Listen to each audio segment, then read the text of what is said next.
The things that matter most happen right in our own backyard. Our neighbors, our schools, the places we go, and the people we know. And now there's one news outlet where our story is told.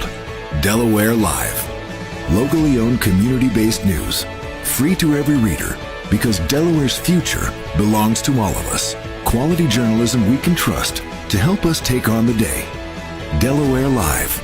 Our state, our news, our home. On a beautiful night from Duck Stadium in Odessa, Delaware, it's your DLS pregame show right here on 302 Sports. Tonight we get our first look at the home team, the Odessa Ducks, as they look to grab not only a win tonight, but a home playoff game in the near future. But they will be welcoming a talented Sussex Tech Ravens squad who come down from Class 2A looking to end a 3-game skid. Good evening, everyone. I'm Nick Alessandrini alongside my partners tonight, Glenn Frazier and Pat Garrianis. And, guys, here we are in Week 10. It seems like yesterday we were just kind of getting started here with our high school football in the fall, but we should have a good one here tonight, Glenn, between these two teams. The season flies by, and as you get older like me, it does seem like yesterday. I think it was yesterday. It was Week 1. No, it's unbelievable how fast the season flies by. This is the first look that I've had of Odessa's football stadium, be able to broadcast a game here. The field looks immaculate. It's great. I love the color scheme down here. They kind of patterned themselves after the Oregon Ducks. Out front there, they were selling apparel. Really nice-looking gear that they had out front by the ticket window. Decent weather tonight. A lot of games were moved from tomorrow night to tonight, and it looks like it's going to stay right around upper 50s, 57, 58. I don't see much of a breeze either. For two teams that it really won't bother them that much because they both like to run. That's true. We'll see if somebody decides to switch it up. I know, Glenn, you foreshadowed that. We'll talk about that here in a second. But, Pat, it's always interesting when we get a clash between two teams in different classes, and in this case, the Sussex Tech Ravens from Class 2A paying Odessa a visit here tonight. Yeah, and it's been a struggle this season for Sussex Tech. Obviously, we had them as a part of the kickoff of this season. Right, yeah. Penny Mitchell and crew had that down there. We obviously went to their campus and did the kickoff special. It was really cool. The kids are great, man. I got to meet a couple of those guys down there, and the season doesn't go quite the way you want it to. You want to make sure you finish out on a strong note. Now, they come down here. This is an up-and-coming program in Odessa. Don't get it twisted. Right now, they may be the lower class right now, but this is a school that's on the rise. Sussex Tech, they got to come in focused, ready to go. Don't overlook a team just because they're a little bit out of your class. And then, Odessa for the Ducks, I mean, this is a statement game, right? They've made a lot of statements this year, Glenn, Nick.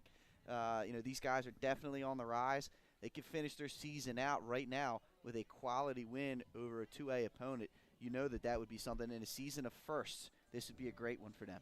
Odessa continuing to make strides already in their short existence here in terms of high school football. And again, let's jump into our team previews here, and let's start with the team you were just talking about, Pat. That's the Sussex Tech Ravens making the trip here down just a little bit north for them. They are 3-6. They are led by head coach Brad Ellingsworth. He was named coach in that tough area back in April of 2020 when things were just hectic as crazy, but that's when he took over the job, and they've lost 3 straight. A tough one to Delmar, 35-6. Red Line, a very talented team, guys, that we've had a chance to check out, 42-27, and then a tough one to Milford, 46-35, but they do have some good wins when you look at Brandywine and then Del Castle and then Lake Forest, who's a pretty good team that we've had a chance to see a few times this year. They are a quality team, and a 33-30 win for Sussex Tech there. But Glenn, let's start with the offense, and it's going to be the senior Jeremiah Handy under center today.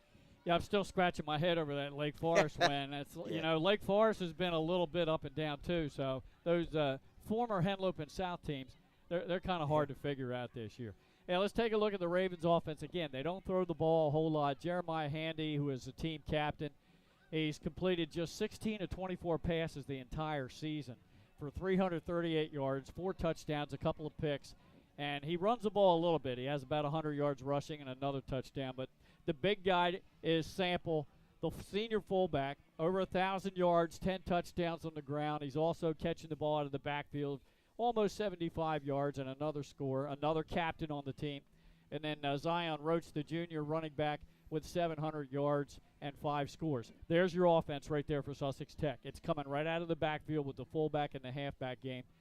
the three wideouts, one of them is going to play tight end, is Luke West and Brock O'Day. You're going to see West run the ball a little bit too. He's got about 300 yards on the ground. So they're a triple threat running the football. That's going to be a key for them tonight. Odessa's going to have to be aware of the pass, but they're going to have to play up probably 7, 8 in the box and try to stop the run. And all three of those guys that you mentioned, Glenn, up over 6 yards per carry. We'll see if they can keep that going tonight. And Jaron Sample averaging 7 yards a carry. He's been the main guy so far in the rushing attack for Sussex Tech. And then, Pat, you look now at the Odessa Ducks. They come in here at 5-4. They've got only 3 grades this year, no seniors. We had a chance to check them out last year with just freshmen and sophomores. They'll be adding another grade next year, so they'll finally have a full school here at Odessa. They made the playoffs last year. They got taken out by Laurel, your eventual state champion, in round number 1. We talked about the record. They're 5-4, but the last 3 losses have come to Laurel, Caravel, and Red Lion. Yeah, those are 3 quality losses. 2 of those teams are undefeated, Laurel and Caravel, and they both have very strong cases to finish the season undefeated. Red Lion, much like them, young team, young program, a lot of young talent. They've kind of found their stride. Obviously, we saw them in that Week 1 game against St. Mark's, and they were definitely overmatched. They've really turned the corner as well. So those are, I mean, if there is such a thing as a quality loss, the Ducks have them. And like you said, Nick, that 5-4 record is definitely, you know, a little bit underestimated, so to speak. I mean, they're a little bit better than their record plays for sure. And again, in second place in the district behind Laurel, have that 5-1 record. 73 players on the roster, and the freshmen are playing the JV schedule. Some other tidbits here about Odessa. Scooter Selby, the 2016 Delaware Gatorade Player of the Year, coaches the running backs here, and his brother Deuce coaches the secondary. So you got some talent there in the coaching staff. And then Chase Beline, the son of former University of Delaware defensive line coach Laverne Beline. Again, so some history and some heritage here at Odessa High School already. And when talking to Coach earlier this week, he stressed their core values: humble, hungry, and smart. That's the core values here at Odessa. That's what they like to model themselves after. And Pat, head coach Dan Pritchard in his second season, also the athletic director. They won 2 out of their last 3 games, but a big one over Seaford last week. Yeah, it was big, and you know that puts them in a really prime position here, Glenn. If a win today could secure a 3 seed in that Class 1A behind the 2 top teams this year, Laurel and St. Elizabeth. So, you know, not only could it be a first-time, you know, victory over a Sussex Tech in a big Class 2A victory, but could also secure that 3 seed. That could be huge for them. And like you said, Nick, that win over Seaford, first win in program history over a team with a winning record. That's a big-time accomplishment. And like we said, it's been a season of first for this group. And let's see if they can continue that today. And, Glenn, they got some guys on offense as well that are pretty good with the ball in their hands. Another good rushing attack here at Odessa. And they've got a fullback, running back trio, and it starts with the fullback number 24, Azir Bellamy. Yeah, Bellamy with over 500 yards on the ground, 8 touchdowns, 129 carries. He's the workhorse, definitely. Chase Beelan, 50 carries, 348 yards, 3 scores for him. And Jabari McBean with another 353 yards. The quarterback, he doesn't put the ball in the air too much either, but a lot more attempts for him than for Sussex Tech's passing attack. 80 attempts, he's completed 35. He's thrown a couple of touchdowns, but the thing that's of interest to me is 7 picks. He's got to be careful with the ball and not turn it over and give his team a chance to win. They're good. They're solid offensively for a 1A program. They're even better on defense. And I guess they get a team to pay attention to, especially defensively. And also just in terms of special teams, struggling a little bit with the extra points this season. We may see them go for 2 tonight. Yeah. Just something for everyone to keep an eye on here. The scoring offense, about 17 points per game, 140 yards on the ground, 41.5 through the air in terms of average offense this season for the Odessa Ducks. So now, again, we are just moments away from kickoff here between Odessa and visiting Sussex Tech. And, Glenn, something we talked about earlier before we went on the air is maybe one of the keys to the game that you thought might come to light here tonight. Well, we talked about the lack of passing, yeah. And I think it might be, you know, these 2 teams coming into the game tonight. It's your final regular season game. For Odessa, they're going to the playoffs. Sussex Tech's not. So the 2 coaching staffs, did they get together? Did they throw some wrinkles into the offense where they can get some guys in space and take the pressure off the running game? And we'll have to see. I think that's a key. And another key is definitely controlling the ball. Don't turn it over. You had 7 picks against 2 touchdown passes. You don't want to give it up and give the opposition more opportunities than they need to have. Yeah, no doubt about that for sure. Again, Odessa and Sussex Tech. And, guys, also I believe we've got some other action, as Glenn alluded to earlier. Some games moved from Friday to Thursday. And Benny Mitchell's in action here tonight as well, I believe.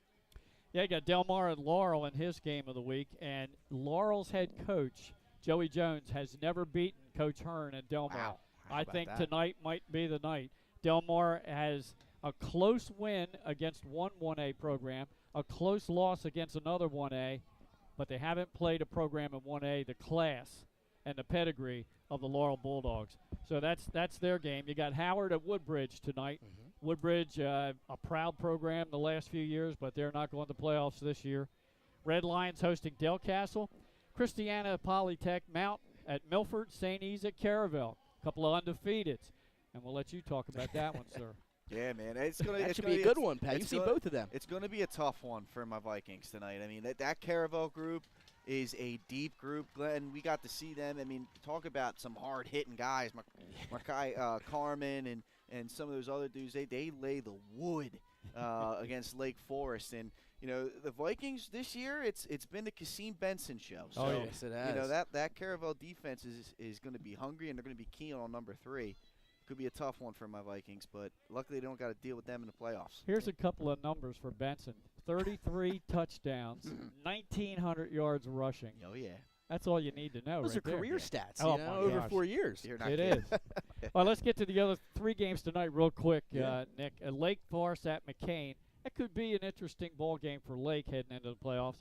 Seaford is at Dickinson, where the Blue Jays should get a win. And then Early College High School at Indy River, where the Indians should get a win in that one. Those are the ball games tonight. There's still Some a couple good of ones. games on the schedule tomorrow night. I think both Middletown and Smyrna still hosting games tomorrow.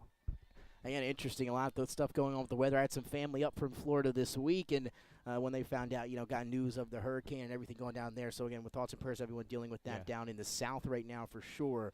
But, again, some rain coming this weekend. But we're happy to be here right now. And, guys, again, talking to Coach Pritchard, if they're able to win this game tonight, the goal at the beginning of the season was to have a home playoff game here for the first time in school history, a short school history, but that was the goal, and Coach Pritchard and his team just one win away from tonight from accomplishing that goal.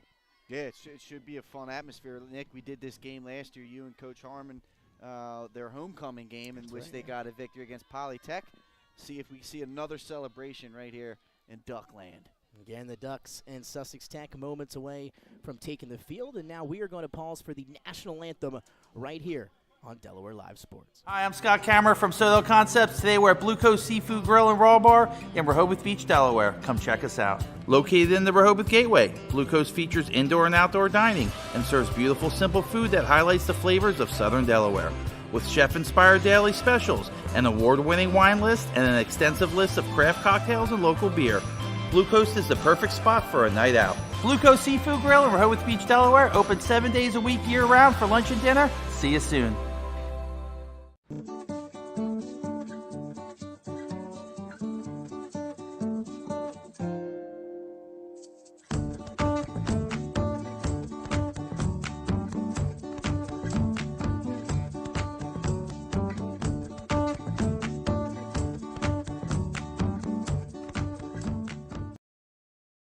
I would always pass by Ferris on Kirkwood Highway, so I knew that they existed. We stopped in the showroom.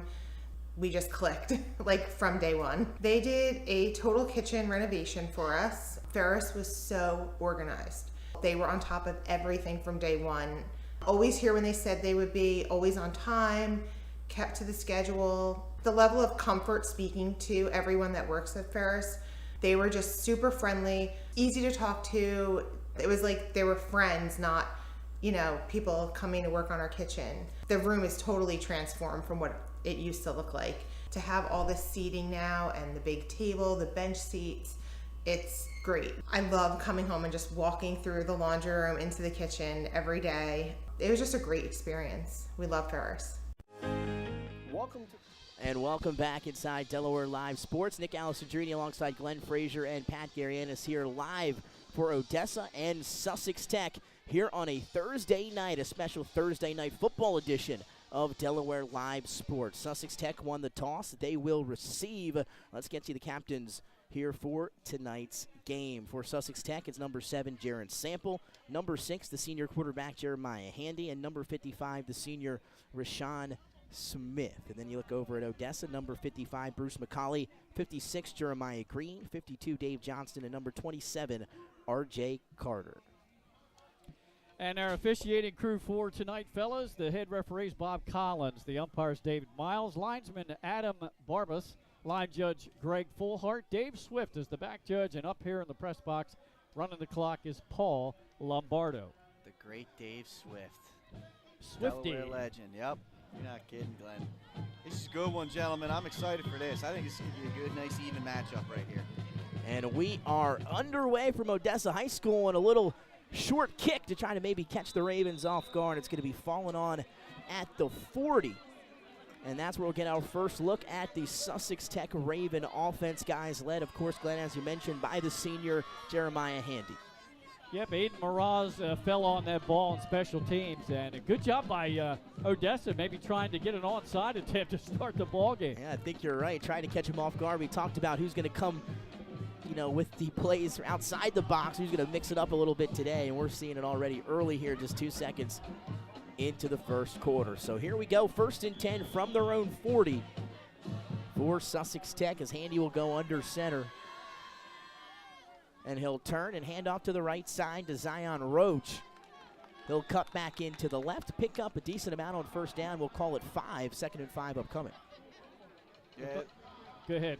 I was going to say, Glenn, it looked like a nice job there by that Raven offensive line, opening up some holes. You can see, he was able to get into the second level of that defense untouched. Nice tackle there by the linebacker, but that's good blocking up front. Yeah, that was Nate Devonshire on the tackle. Nate Devonshire, the junior defensive tackle, will be seeing him up front on both sides of the ball. Here on 2nd and 5, back under center, they'll turn jet sweep to Luke West, the slot back who we told you to look out for, but he's going to have no running room, and he's going to be brought down for a loss. That's going to be close for a loss of 5 on the play. And coming up, I believe, out of the secondary and making that tackle. Yeah, that was Bernie Green, the sophomore. He's got 5 interceptions on the season, but that time he played run defense exceptionally well. Again, I thought it was a 36 upon. We'll get these numbers down where I will here rather shortly. Odessa, we love the jerseys. We love the school, the facilities. But those numbers a little tough to see. So loss of 6 on 2nd down. And now it's going to be 3rd and a little over 10 here from just inside the 40. Handy will turn. It's going to bootleg to the left. He's going to look to put the ball in the air. Fires. Looking for Luke West. The pass ball is incomplete. And now 4th down and 11. He had him on that play, gentlemen. That was a good crossing route. He was open.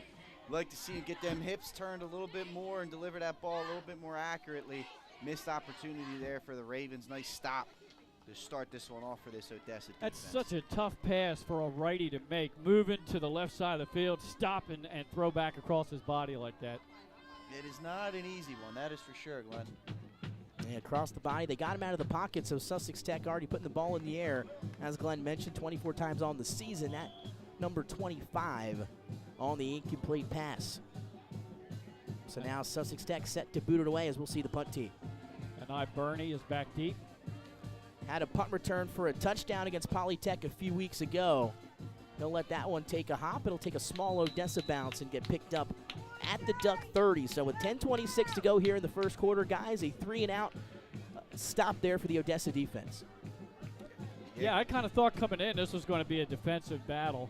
But, they're going to fill each other out a little bit here in the beginning of the ball game, and we'll see what kind of adjustments they make going along the way. So here we go with J.C. Alley, the junior quarterback, 35 of 80, 369 yards, 2 touchdowns. Glenn, you mentioned the 7 interceptions. Chase Bellin, Azir Bellamy, and Jabari McBean, the trio of running backs to keep an eye on here in the Duck offense. Yeah, already a little bit of miscommunication on personnel, and lucky they didn't get a call there for breaking that huddle with too many men. Trips to the bottom of the screen here on 1st and 10. Some movement in the backfield, no call. They'll throw it out wide. He was looking out for his wide receiver on the far sideline as that pass falls incomplete. Got a little pressure right up the middle from number 70 for the Ravens. That's Isaiah Rodriguez, the senior. But how about that? They come right out throwing. They're catching us both off guard here. All three of us here early in this one. We've seen 2 passes in about 4 plays. Hey, it's week 10, right? Your playoffs are around the corner. If you're Odessa, put something different on film, right? Put something different on tape. Make the matchup, whoever you end up playing, have to guess. And if you're Sussex Tech, why not? I mean, this is one of those let's go out with a bang type games for the Ravens. Bellamy in the backfield now on 2nd and 10. As they'll turn, they'll give it to him. Able to break a tackle, but he's wrapped up and taken down just at the line of scrimmage. A good push up front that time by Simeon Hill. Yep. So it's a little Delaware wing T, Glenn. Yeah. Delaware wing T formation right there. Went with just a simple dive up front. And good job there by that Raven front coming up with the tackle. And again, just like, both teams playing very well defensively against the run at this point. We have one good gain on first down to start the game, 5 yards, but then what, -6? This practically nothing. So kind of what we expect, a good D. Defense is showing out early in this one. 3rd and 10 now from their own 30 for Odessa. Alley going to be in the gun as he'll take the snap. He'll drop back to pass. Going to look to the sideline. Fires, has his man. You're going to make him defender miss and keep going. That's Bernie Green, and he's going to be close to first down yardage, guys. It's going to have to see where they mark him, and he's going to have enough for a first down. That's a great decision there, Glenn, by the quarterback, Alley. He saw the defense suck all the way back. He knew he had a guy in the flat. Get it to your athletes, get it to your playmakers, and let them make a play. That's just really good offense there. Got a big-time separation. I don't know whether that was a breakdown in coverage or not, but out in the near flat, he was wide open.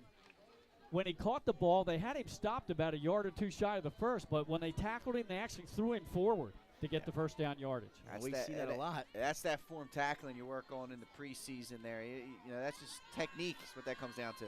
A quick hitter to Bellamy up the middle, but he is wrapped up and taken down. Jaron Sample, the middle linebacker, going to stop him after a real short game.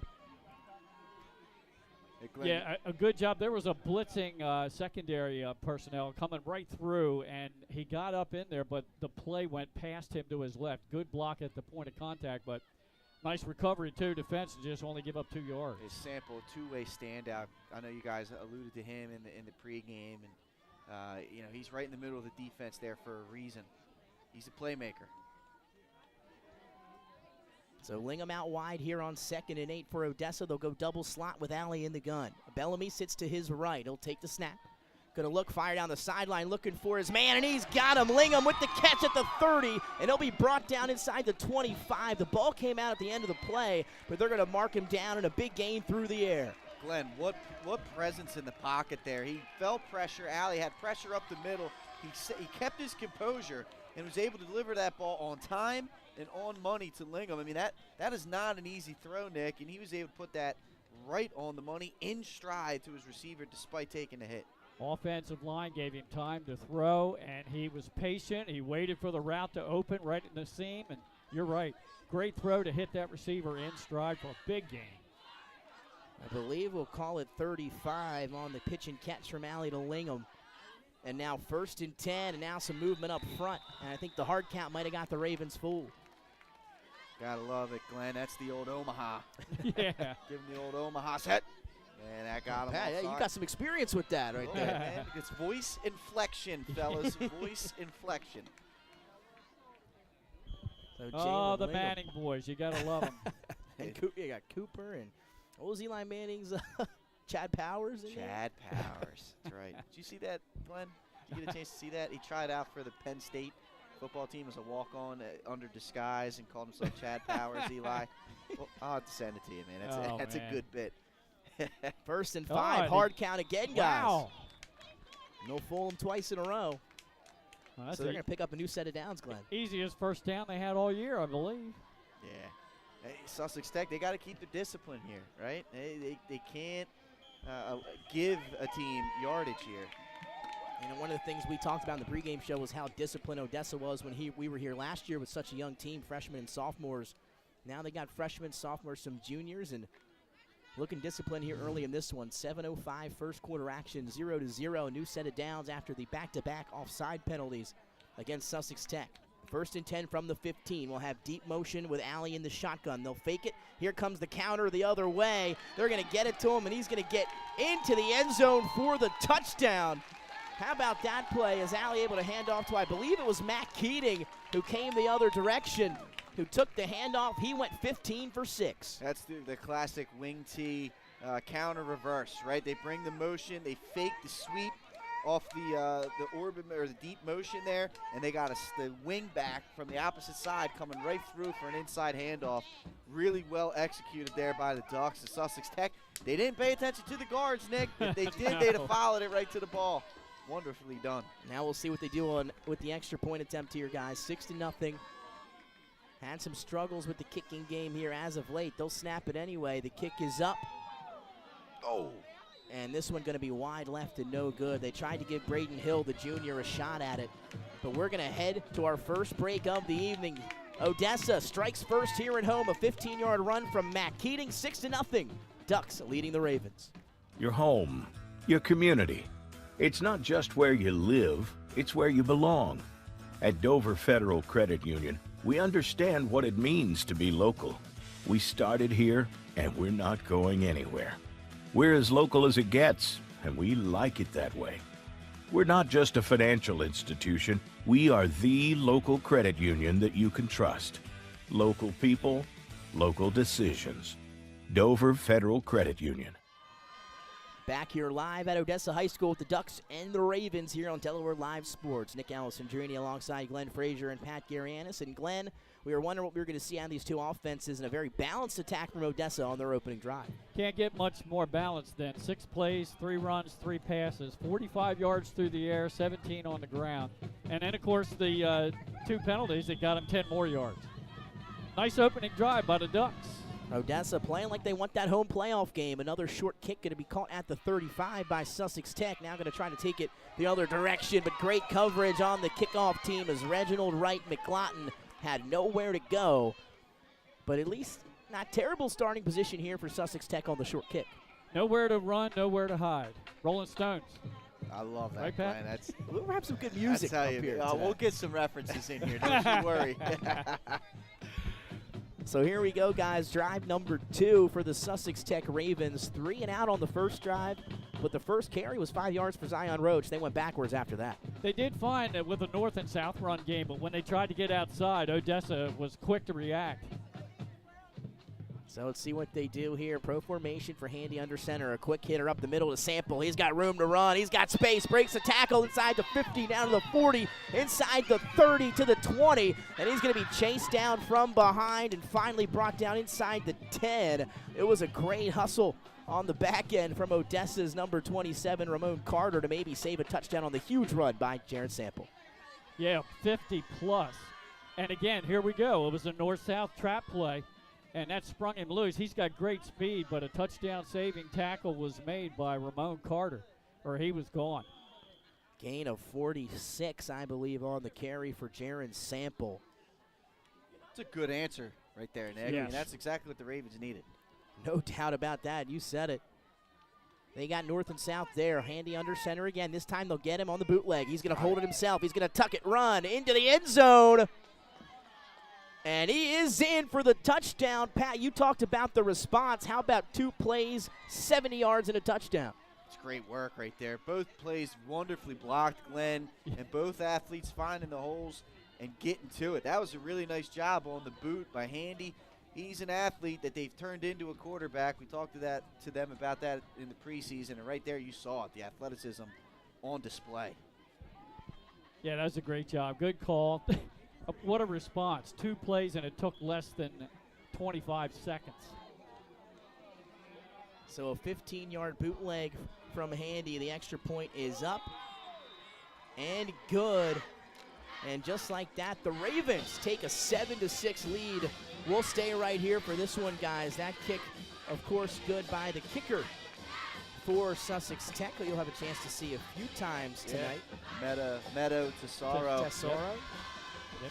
So he did a great job there putting that one up and in. And what a tremendous name. Meadow. It reminds me of The Sopranos. It's my favorite show of all time. There you go, yep. My dad, if you're listening, I'm sure he's going to like that. And again, guys, we'll see. We talked about the extra points for Odessa and what they were going to do after on the point afters. But maybe that could be a big difference here if Sussex Tech is able to knock home some of these PATs. Yeah, it is going to make a difference. So now if you're Odessa, you're going to be chasing them. You'll be running the Smyrna Eagle plan, and you're going to try to get twos. Right, Glenn. I mean, that's it. You're chasing. We see it all the time with Smyrna. Yeah, that's a good point. You go 1 for 2, you got the same amount as if they go 2 for 2 on the extra points. So, law of averages, analytics. Analytics. This one fielded at the 25 for Odessa. Able to lower his shoulder and get forward is Keating. He's coming off a touchdown. He'll get just outside the 40. So, guys, a 15-yard carry for Keating to score, and then a 15-yard carry for Handy. We've got 2 15-yard touchdown runs here in the first. Yeah, and almost a 20-yard return on the kickoff. Nice field position. And we talked about it looked like the defenses were going to control it early. Well, yeah, that's a good point. That changed on a dime. I'll tell you what, this could be fun, gentlemen. This could be a fun game based off of what we've seen in the first half of this first quarter.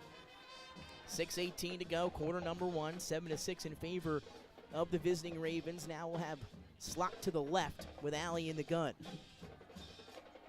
Bellamy sitting to his right, Keating in front of him, and now he'll play action.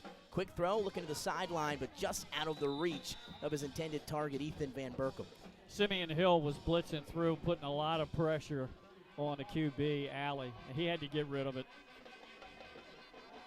Just threw that one away. Nobody was going to – if they caught it, it wasn't going to be in bounds. Yeah, smart play that time from J.C. Alley, the junior. They got to tighten up this offensive front. We've seen pressure come from the middle a couple of times here by Sussex Tech, and they're leaving a free rusher.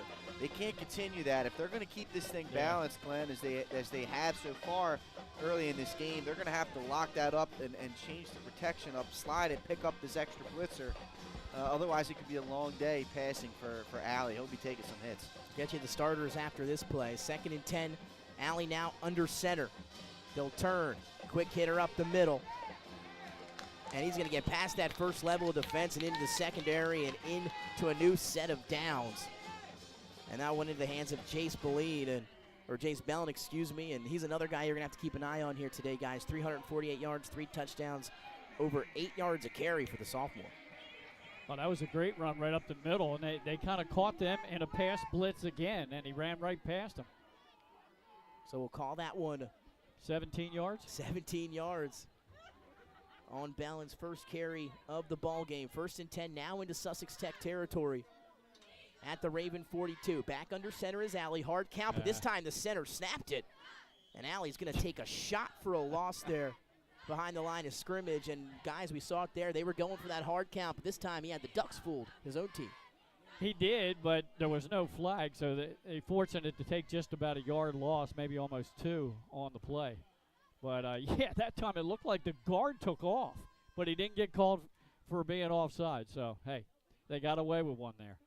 Again, offensive line for Odessa. Left tackle Nate Devonshire, left guard Cole Frey. The center is Bruce McCauley, right guard Jake McCauley, the freshman, and the right tackle Jeremiah Green.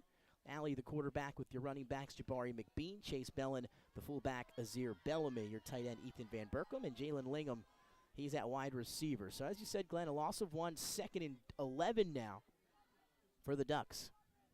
And you can't miss Lingham. Look at the gloves and the shoes. And now we're going to have some flags here. You know, the young kids call that now, Glenn, is some fine drip. He's got some drip out there on the field. He does. Fluorescent green.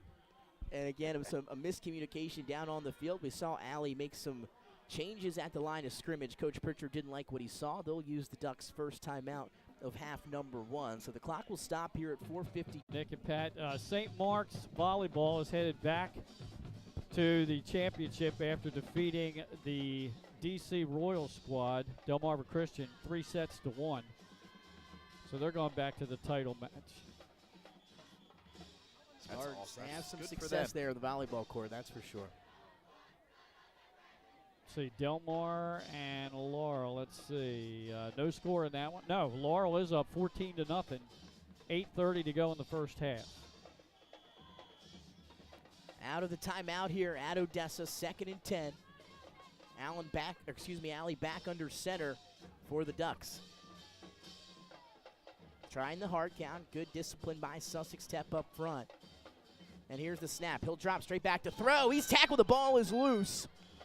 But fortunately for the Ducks, Chase Bellin was right there in the backfield to hop on it. But fantastic pressure from the Ravens. Simeon Hill again. That's a couple of times now where he's just gone untouched into the backfield. And he created the fumble. But luckily, Beelan fell on it. But they're going to call illegal procedure. Some laundry on the field there, gentlemen. So that should replay second down. I believe they are, or would decline the penalty. I would think you would. Let's see. False start. There it is. There it is. Yeah, So they will decline it. That's a smart decision. How about the extra? He gets a little extra roll there on the false start. He was getting it, leaving it out there. I love that. I love that. That's the Crawford. that's elite form. It's elite form. So here we go, guys. 3rd and 15 from the 46. Allen now in the gun. Some movement. He'll look to throw. They're trying to set up a screen. They get the screen. It's completed in the hands of Keating, but nowhere to go. He's going to brought down for a loss. And guys, Sussex Tech, they were ready for that one. Yeah, wonderful job there by that Raven defensive front. They kept their positioning there, Glenn. They didn't get too far upfield. They stayed with the running back. They didn't chase the quarterback on that play. Just really well done. That's a good response here by the Ravens defense after getting driven on in their opening drive. Well, they made a little blocking adjustment that time because Hill was blitzing again. He was looking for a lane, and they picked him up at the line of scrimmage. But he's going to be a nightmare all night for Odessa if they don't take care of him. So punt team coming out for the Ducks. That's going to be Keating, who will get it away. It's a high one, but a short one. Going to take a hop out of bounds at near the 40. We'll see where they mark it. And he's going to keep walking down the sideline and just at the 41. So Sussex Tech going to come out with good field position. Coming off the defensive stop here with 3:43 to go in quarter number 1.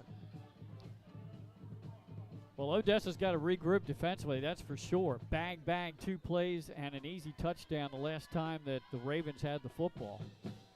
So let's see if they kind of gathered along the sideline, although they have several two-way players, and try to make some adjustments on that run game.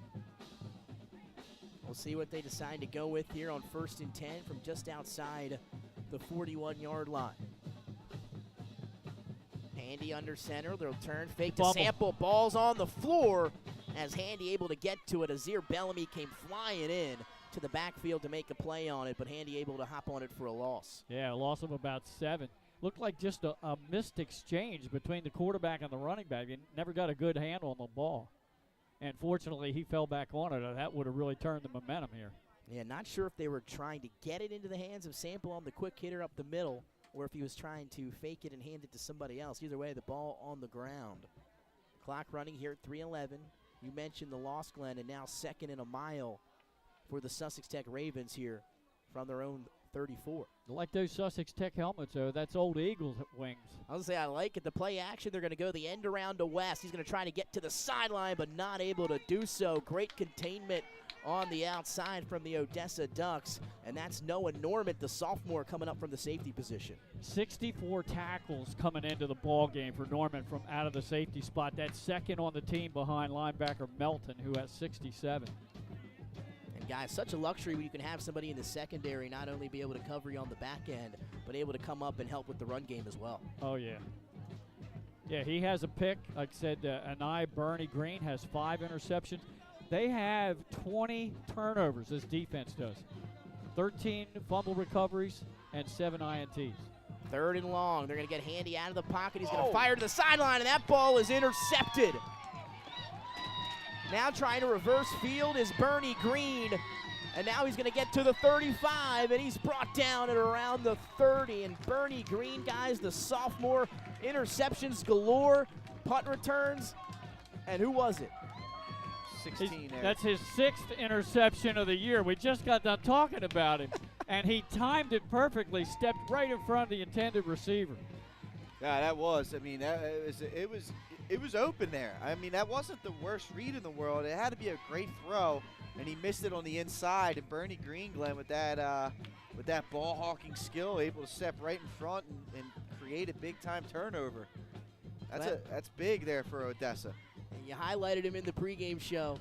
6th interception here today. Had a punt return for a touchdown 2 weeks ago. He's a dynamic playmaker. He had a catch on offense earlier in the ball game. He's doing it all for Odessa. Now the offense back out onto the field here at the 32. Crowd comes to quiet here. Alley under center. They'll hand it to Keating, who's trying to get outside, but no, sir. Coming like a missile from that defense from Sussex Tech and making the play. Hill, I believe. That was Simeon It was Hill. I'm sorry to tell you, there's some laundry on the field, guys, and came through there like a bat out of hell. He's been doing that on all mission. quarter. Yes, he has. I don't even know why I have to look and see, see who's making the play. It's him every time. So we'll see what the flag is. It's going to be a hold against the Ducks. So they're going that's to gonna back decline them this up. one, I think, Nick. I would. You would have think, yeah. You're getting a 10-yard loss and a loss of down just from the play. Right. And they will. Yeah, again, it's these internal blitzes. These A and B gaps, Nick, Glenn.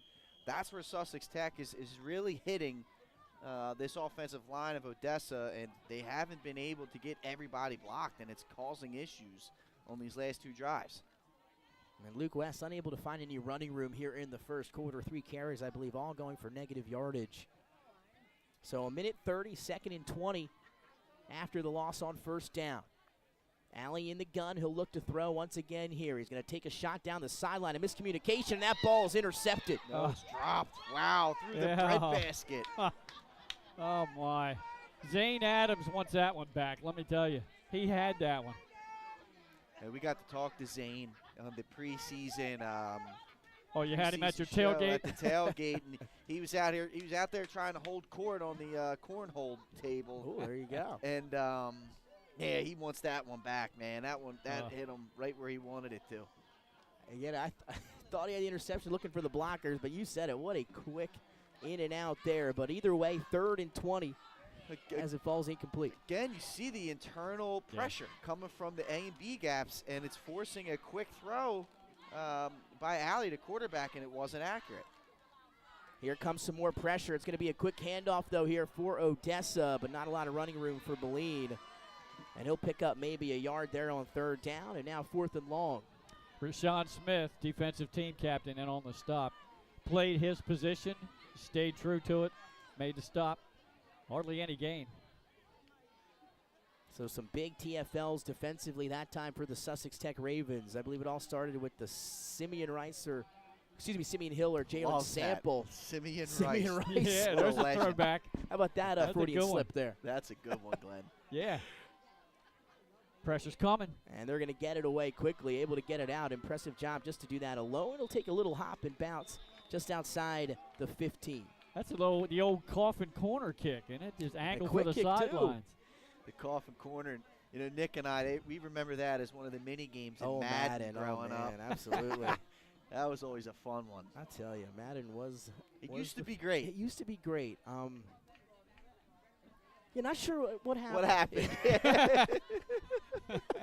It was going so well. It was going so well.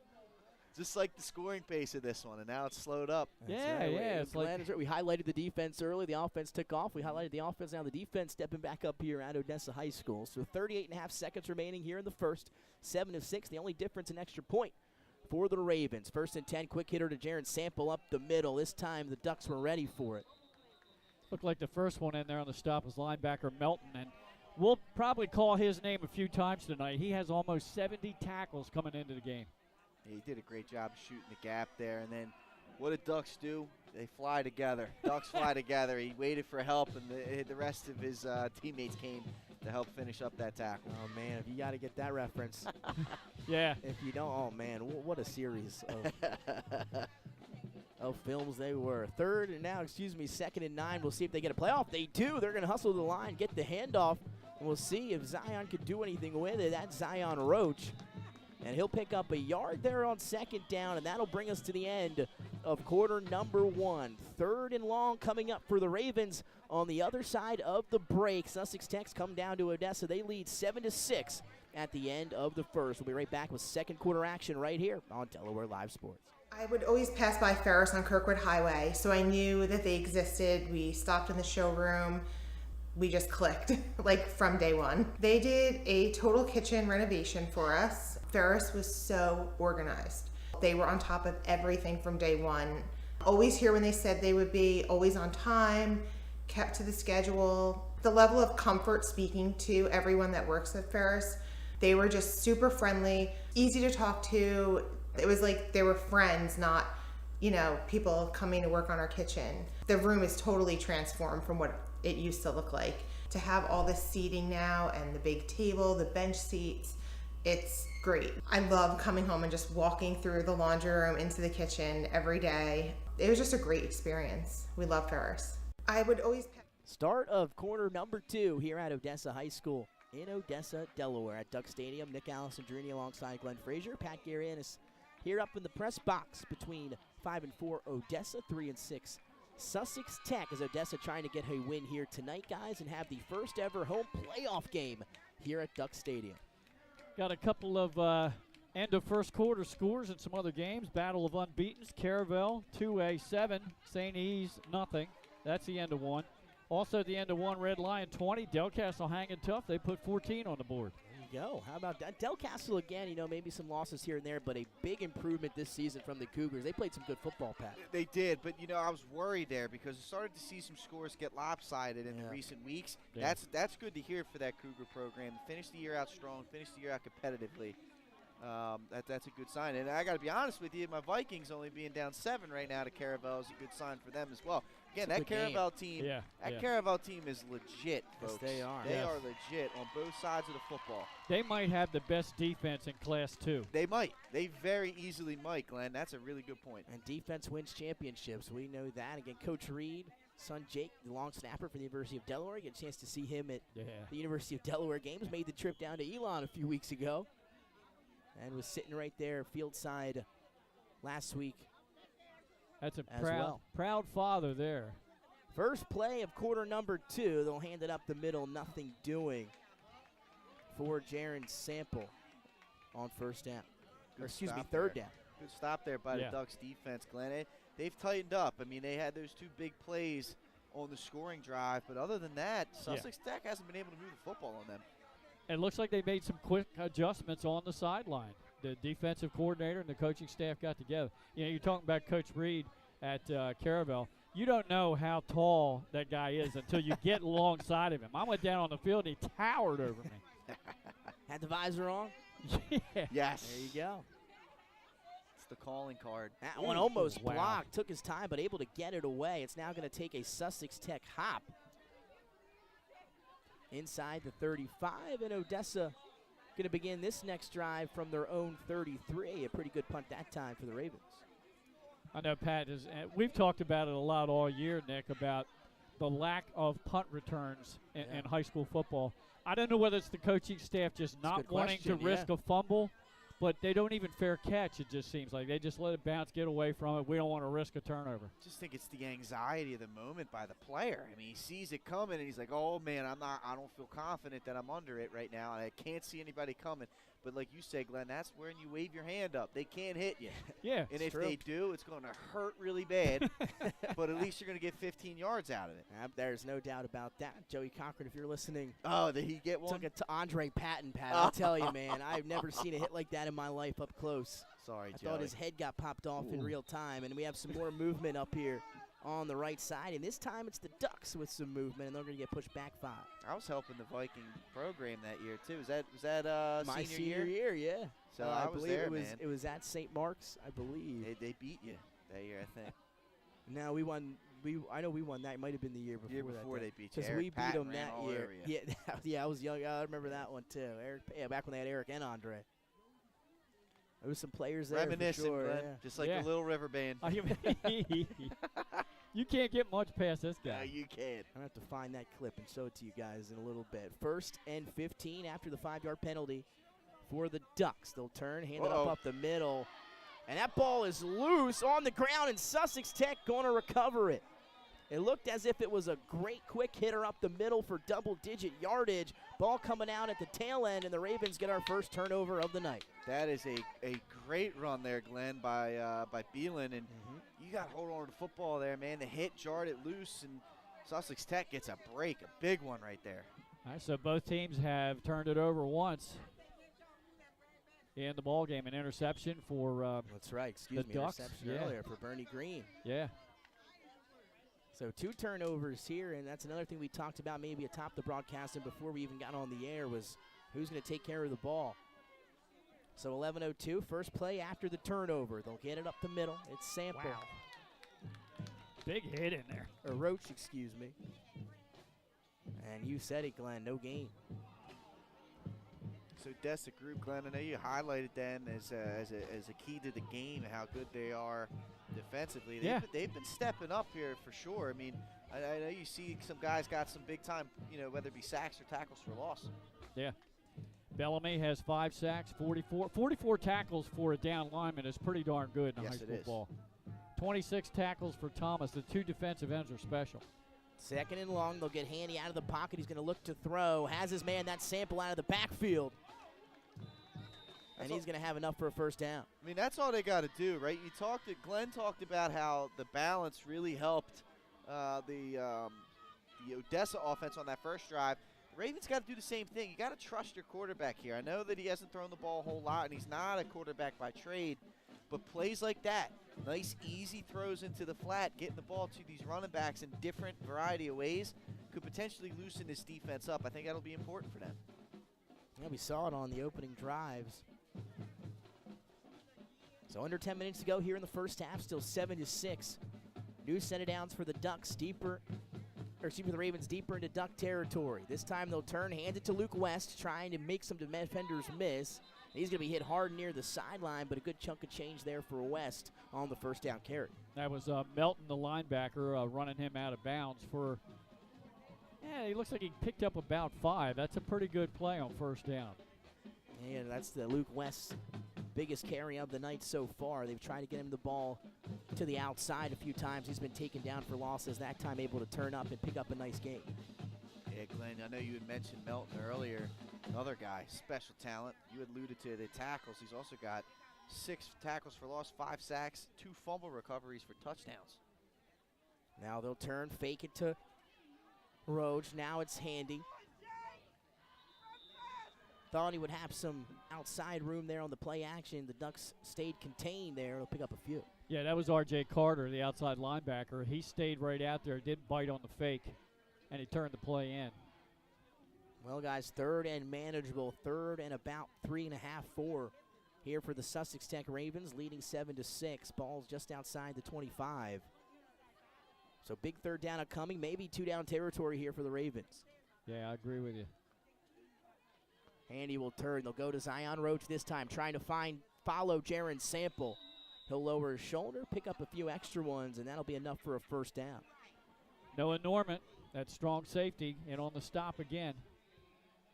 But as you said, enough for the first down and moving the chains, and we're in the red zone. Into the red zone. Again, if you're watching tonight, and 8 hours commercial-free football right here. Could be your red zone potential sponsors out there. We'll make it the blank and blank red zone. Just let us know here on Delaware Live Sports. 1st and 10, just inside the 20. I'm gonna will go back under center. I'm going to get I agree. This summer, that's going to be my task. Oh, good quick hitter up the middle. Jaron Sample able to get first down yardage and more. The big fella going to be taken down just outside the 5. We'll call it the 6. 1st and goal for Sussex Tech. Yeah, just a trap play, good blocking in the interior point of contact, and touchdown saving tackle inside the 10 down at the 6. So this is the time where the Ducks have really got to tighten up, and they've got to make the right reads. Don't bite on the fakes, and keep your assignment football. Stay in your lanes. We'll see now. Isaiah Melton and company can tighten up here down by the goal line. 1st and goal from the 6. As Handy once again going to go under center. Keeping it tight here, Nick. Keeping it tight with the formation. This time they're going to turn and pitch it into the hands of Zion Roach. It's going to be close. He extends, and he's in. A touchdown for the Ravens. 6-yard carry for Zion Roach. And Sussex Tech extends the lead. So I was just, they snapped that ball pretty quick before I could finish it. Yeah. But the tight formation was leading me to believe that ball is probably going to go outside. And lo and behold, they ran a nice sweep. They were able to get the edge. Odessa wasn't able to attack them at the point. They were able to get downhill. Nice work there by the Ravens offense. Good blocking up front. Good job by Roach, finding the goal line and making sure he fought across. So here's Tesoro. Extra point is up. And it is good. So just like that, 14-6, Sussex Tech leading Odessa here at Duck Stadium. 7:55 to go. We'll be right back with second quarter action right here on Delaware Live Sports. Hi, I'm Scott Kammerer from Sotho Concepts. Today we're at Blue Coast Seafood Grill and Raw Bar in Rehoboth Beach, Delaware. Come check us out. Located in the Rehoboth Gateway, Blue Coast features indoor and outdoor dining and serves beautiful, simple food that highlights the flavors of Southern Delaware.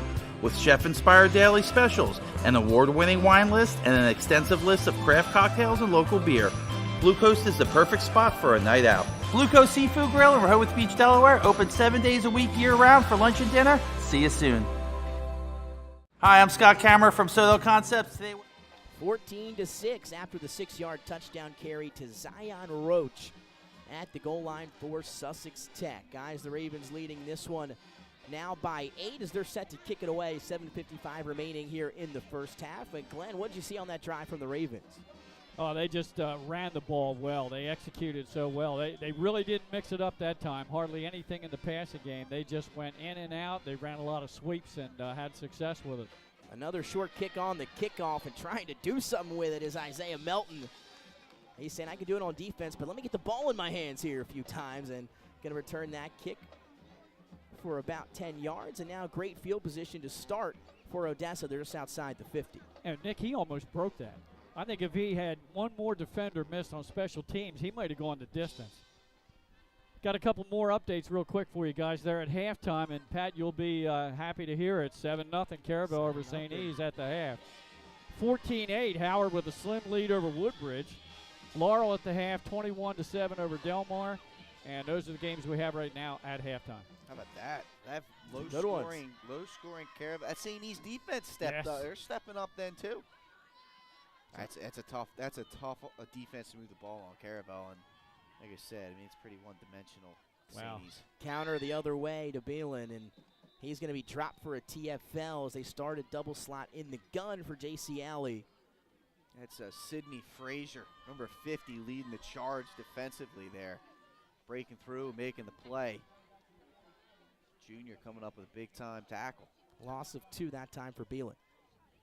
Plenty of time here to go in the half, but I think Odessa needs an answer here. I don't have a lot of confidence in them if they get down by multiple scores here to the Ravens. I'd like to see them go with the hard count again. We haven't seen that in a while. They had some success with it. Try and generate some momentum. Alley back under center. We'll see if they go to it. I think they tried it. This time the quick hitter back to Beelan, trying to jump cut inside. Able to get past the defensive line initially. And he's going to fall forward and turn at least nothing into a few yards there. He tried to turn garbage into gold there, Nick, and he did come away with about 5 yards, bringing up a 3rd down and 8. Now we'll see, Glenn. I mean, they've had some success through the air in this one. Let's see if they go back to the well here on 3rd down and 8. Well, if they do, they got to make sure they block number 15, Simeon Hill, because he's been in the backfield the entire first half. He's been all over the field, that's for sure. When you got him and Jaron Sample at linebackers. It's a pretty good quack chance coming out, Glenn. How about that? And they'll throw it here. Alley on 3rd down. Fires. That one almost caught and then almost intercepted. Cade Hall almost came up with it. As you saw Alley looking for Beelan, who comes up a little bit hobbly after he took a hard shot from Cade Hall. It's tough, Glenn, because the pressure's right on him. I mean, he can't even sit back there and truly read the defense. They had flooded that deep secondary. They had 2 guys and only 1 man accounting for them. But because the pressure was there, he had to hit his check down guy. It's going to be a challenge for Odessa if they can't hold this up front. Yeah, they got to watch. Maybe they need to pass on a down where it's not 3rd and long. You're expecting something like that. Yeah, we saw that success in the play action a little bit earlier. We'll see if they can get a few runs and then maybe try to put it in the air. But this Sussex Tech Ravens offense coming back out. But here comes the pressure. They're going to fake it. Keating going to look to throw. It's up and batted down. And that's going to be a turnover on downs. Great play in the secondary. This time for Sussex Tech, it was Wright McLaughlin who was not fooled and got a hand on it. Yeah, Melton with great coverage on, was it number 4? Ethan Van Berkom went out for the pass. Yeah, that was a great job by Sussex Tech, just not getting fooled on that play. And hey, turnover on that, but I like that from Odessa. Yeah. You gotta try and take, mix it up, take some We shots. talked about here. that, right? Absolutely. Take some shots. Now listen to this. They're playing some Ride the Lightning. My Lord, Glenn, I'm ready to run through a wall. You got any extra jerseys, Coach? 6:11 here remaining in the first half. Handy gonna hand it off up the middle and fooled everybody with Sample. He's gonna be close to first down yardage. We'll call it about 9.5 seconds in inches coming up. Dangerous play there. Sample getting pulled back on that play. It was not a horse collar, but he got pulled back. Lucky he got the ankles out from underneath. One of those shirt tail tackles. Kept him from getting the first down. Inches away for the Ravens here on second and less than a yard. 5:38 and ticking here in the first half. They'll turn, give it to Zion Roach. Has a hole, able to break a few. And he's going to be taken down at the 30. It's going to be close to a gain of 10 and another set of downs for the Ravens. R.J. Carter on the tackle, but so far now the Sussex Tech starting to get in gear here offensively. Their offensive line is doing a great job of opening up the holes. The backs are doing a little jump cut. They're finding the seams, and they're almost getting 8-9 yards a pop. And we can see wearing down that Odessa defense here late in the first half. You said it, Glenn. A good push up front, opening up some holes for these talented running backs. Again, all averaging over 6 yards a carry on the Raven offense. 1st and 10 now. Some motion to West. They'll give it to him. Trying to get upfield, and just once again, a tackle for a loss brought down in the backfield by a host of Ducks, and West just can't find any running room on the outside. Would we call that a flock? Would that be a flock of Ducks, technically? Here he goes again. I'm not quite sure. Not quite the flock of seagulls, but no, hey, that's a great job. This defense, they got to try and find from within here. Try and prevent another score from Sussex Tech here. I think that would be crucial for them, Glenn. Like you said, don't want to get down by multiple scores. No. On that last play, Ferris was on the bottom of the pile. He's only a freshman. They got some young guys. Now another handoff here to the left, and Jaron Sample making some defenders miss. And it's going to take 2 or 3 Ducks to finally bring him down close to the 20-yard line. And we've got another red zone opportunity for the Ravens. Yeah, they're winning the battles up front, and these backs are running hard, whether it be Roach or Sample. These guys are lowering the boom and not going down on first contact. And we have a timeout on the field, guys. And Odessa going to take their second timeout of the half. Okay. And Glenn, they're going to need a little breather here, as they're not doing a great enough job here of stopping this run game for Sussex Tech. No, now you're getting late in the half with 4:12. You got to put some kind of stand together here. And again, you're in 4-down territory. You're going to be from here on in. But they haven't been able to successfully bottle up that running attack. You mentioned Sample and Roach running hard. Every once in a while, Handy will do a bootleg. And then you've got West on the sweep. So they've got a lot to look out for. You know they saw all this on film. Now they're seeing it in person. Sometimes it's a different animal. Yeah, no doubt about that. Yeah, you're not kidding. And I think this is a good timeout. Get your guys a breather, regroup here. This is big. This is a big potential stop if you can get it. Sussex Tech, they're definitely riding the momentum right here. It's been quite the answer after giving up a nice for Odessa, but a long drive for a touchdown to start the scoring off. Sample really starting to pick up steam here in this offense. So is Zion Roach here late in the first half. 1st and 10 with Handy under center. They'll turn, give it to Roach now on the counter, misdirection, and he is in untouched for a 20-yard touchdown for Sussex Tech, and the Ravens opening things up here in the first half with the ground game. Yeah, again, this offensive line, Glenn, they're just road grading, opening up holes. I mean, you could have drove a Mack truck through that one, and Zion Roach was able to slide his way through there in for a decisive touchdown. Well done. This Ravens offense is looking a little bit better than the Baltimore Ravens offense, honestly. Yeah. Man, they're moving the ball all over the place. Pat's setting me up for all these songs now. Slip sliding away. That's it. Oh! And that one's blocked. As I believe the holder took a shot there. Yeah, that's why. Oof. Hope he's all right. He just gets up, showing off the toughness there. That's Zane Adams, my guy, man. Hey, I'll tell you something. As a holder, that was always the worst nightmare right there. That's why I got so animated about it. As a holder itself, as a member of the Craftsmen, those sting, man, because you're defenseless. That's right. Not a lot of people understand that, right, Pat? Only so many people have been in that position. Right.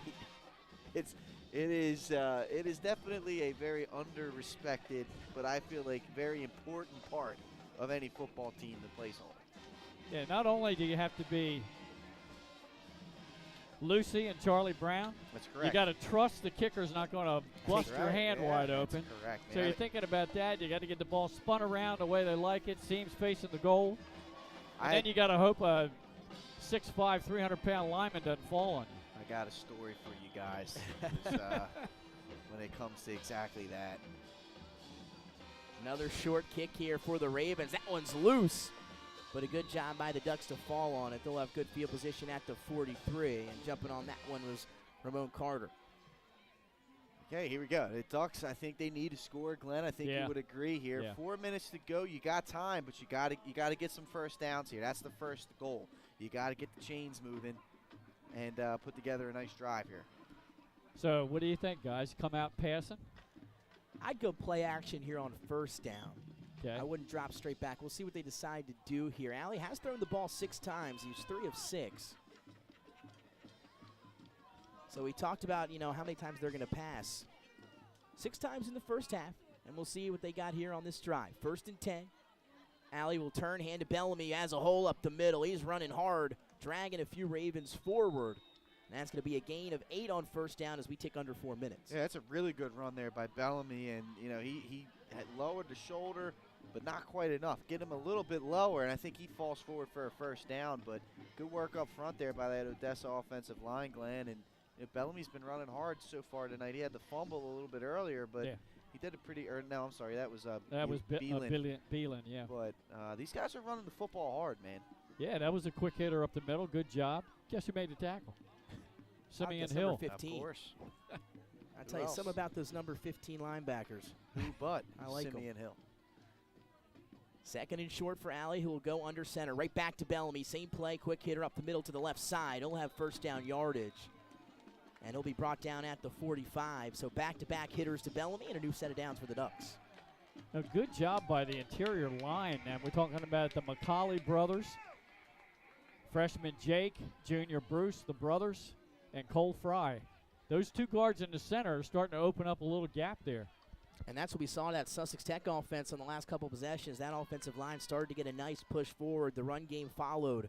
We'll see if the Ducks can do something similar. 3:02 and ticking. New set of downs at the 45 for Odessa. Allie under center. He's got 2 backs behind him. They'll give it to Bellamy up the middle. Rice had him first, but look at Bellamy pull forward some defenders as we have some late laundry come onto the field. But once again, it was Simeon Hill meeting him in the hole. This time, Bellamy picked up a few extra ones. Simeon Hill grabbed him down low, and he was like riding him like a sled. Like they had the blocking sled. He was on the bottom there trying to hold on. That's just good hard running. I mean, you've seen that from these Duck running backs twice or a few times already on this drive. Unfortunately, it looks like this one's going to sting a little bit, though. The holding call. And that's going to back him up again. We saw them now with that run starting to get a little momentum. Wait a second. What was that? Was that a sideline? I think that's a sideline warning. Well, they did throw on a flag. top of the holding. Yeah, so maybe so there was 2. a hold. I think there was a hold, though, for sure. Yeah, the sideline warning there. I mean, unless that's their. I didn't see that called earlier to where that. Right, here we go the again. Second one. Yeah. Yeah, that's. Or that's aiding the runner. Aiding Is that the runner, aiding okay. the runner? Well, if there's anybody aiding the runner, it was Simeon Hill. Yeah, I know, right? I'm just kidding. I mean, you don't like it to be, or you don't think it would be the sideline. I mean, we're looking at the Odessa sideline. It doesn't look like they're in a position to be where they're not supposed to. That's for sure. I think it was aiding the runner, which should have been called on Matt Leinart in 2004. Now it's my Notre Dame Fighting Irish.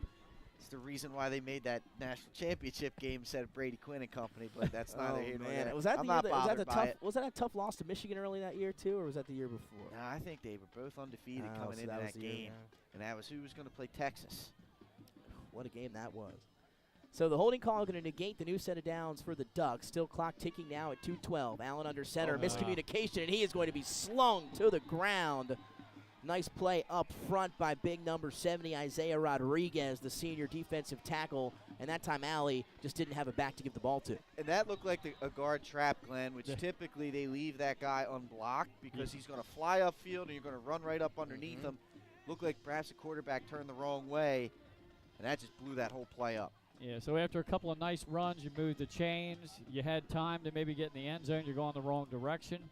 And now you probably got to go to the passing attack. Sussex Tech will call their first timeout of the first half, so they're going to stop it here with the intention of hopefully getting the ball back with 1:55 remaining here in the half. Sussex Tech should have 2 timeouts remaining. They do.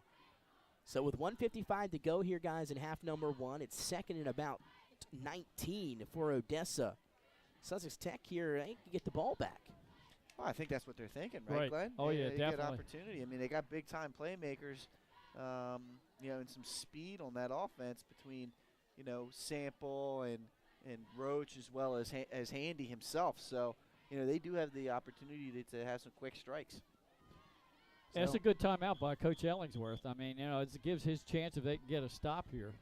And especially if the Ducks do pass and throw an incomplete punt, and then you've got time.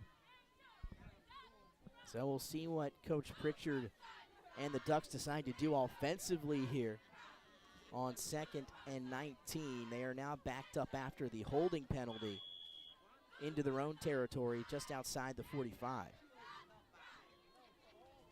So here we go, 1:55, a 20-6 ball game in favor of the visiting Sussex Tech Ravens.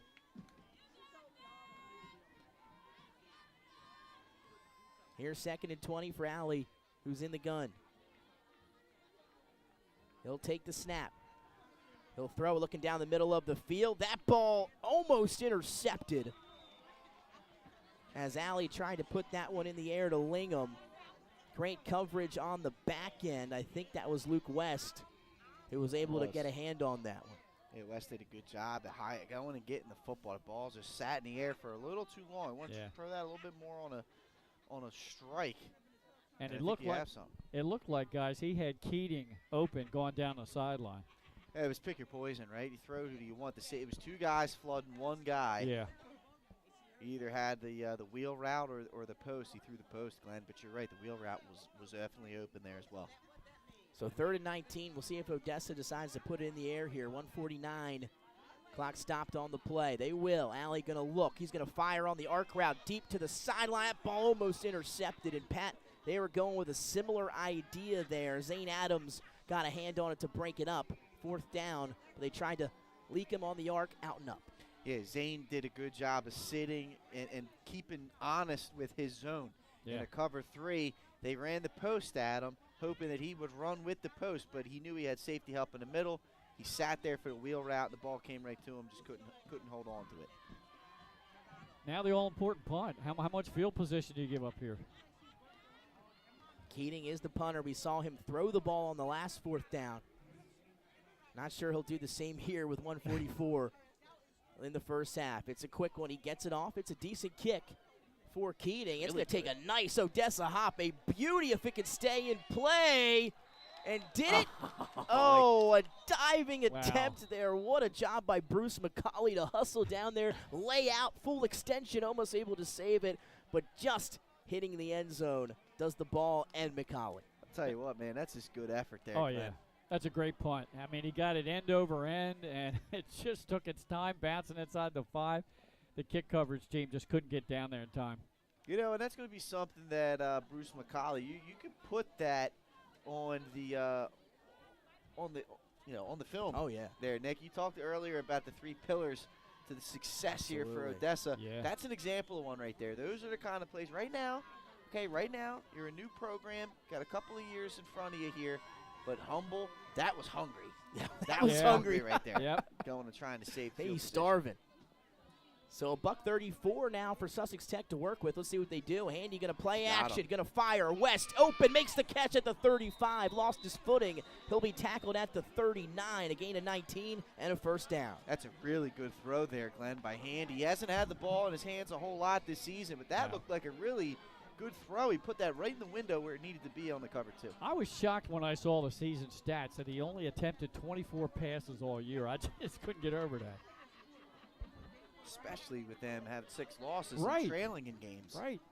Quick hitter up the middle. It's Sample. He's going to have first down yardage. That'll stop the clock for a moment as he's inside the 50 to the 48-yard line. Back-to-back first down plays for the Sussex Tech offense.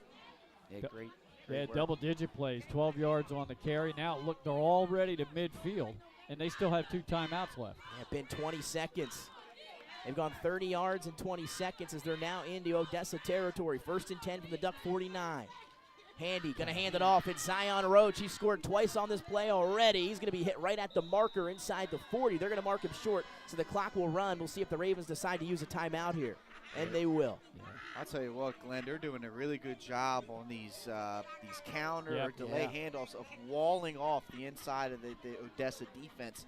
You know, whether it's a pulling guard or whether they're crackdown blocks, they are just completely sealing off the middle, and it's allowing these running backs, primarily Roach on that play, to get into the second level before being touched. Yeah, you're talking about the interior linemen, center, Thompson, Miller, and Smith, the guards. They're doing a great job.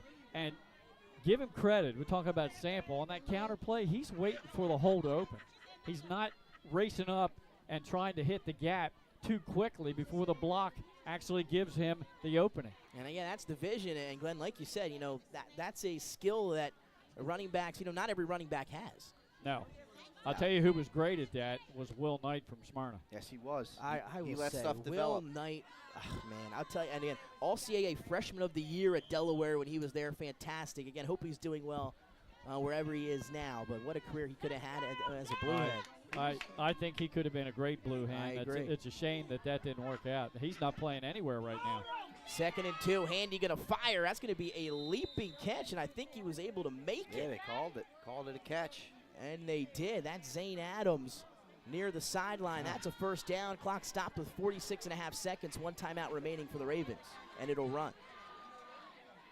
Handy back under center, quick. This time they'll hand it to Sample. He's got a nice hole in front of him. He's met by the secondary. He'll carry them a few more yards. They'll give him about 8 on that carry, and they'll probably use their last timeout they do with 32 and a half seconds. So, guys, after the 8-yard carry, they're sitting inside the 30 with 32 seconds to go.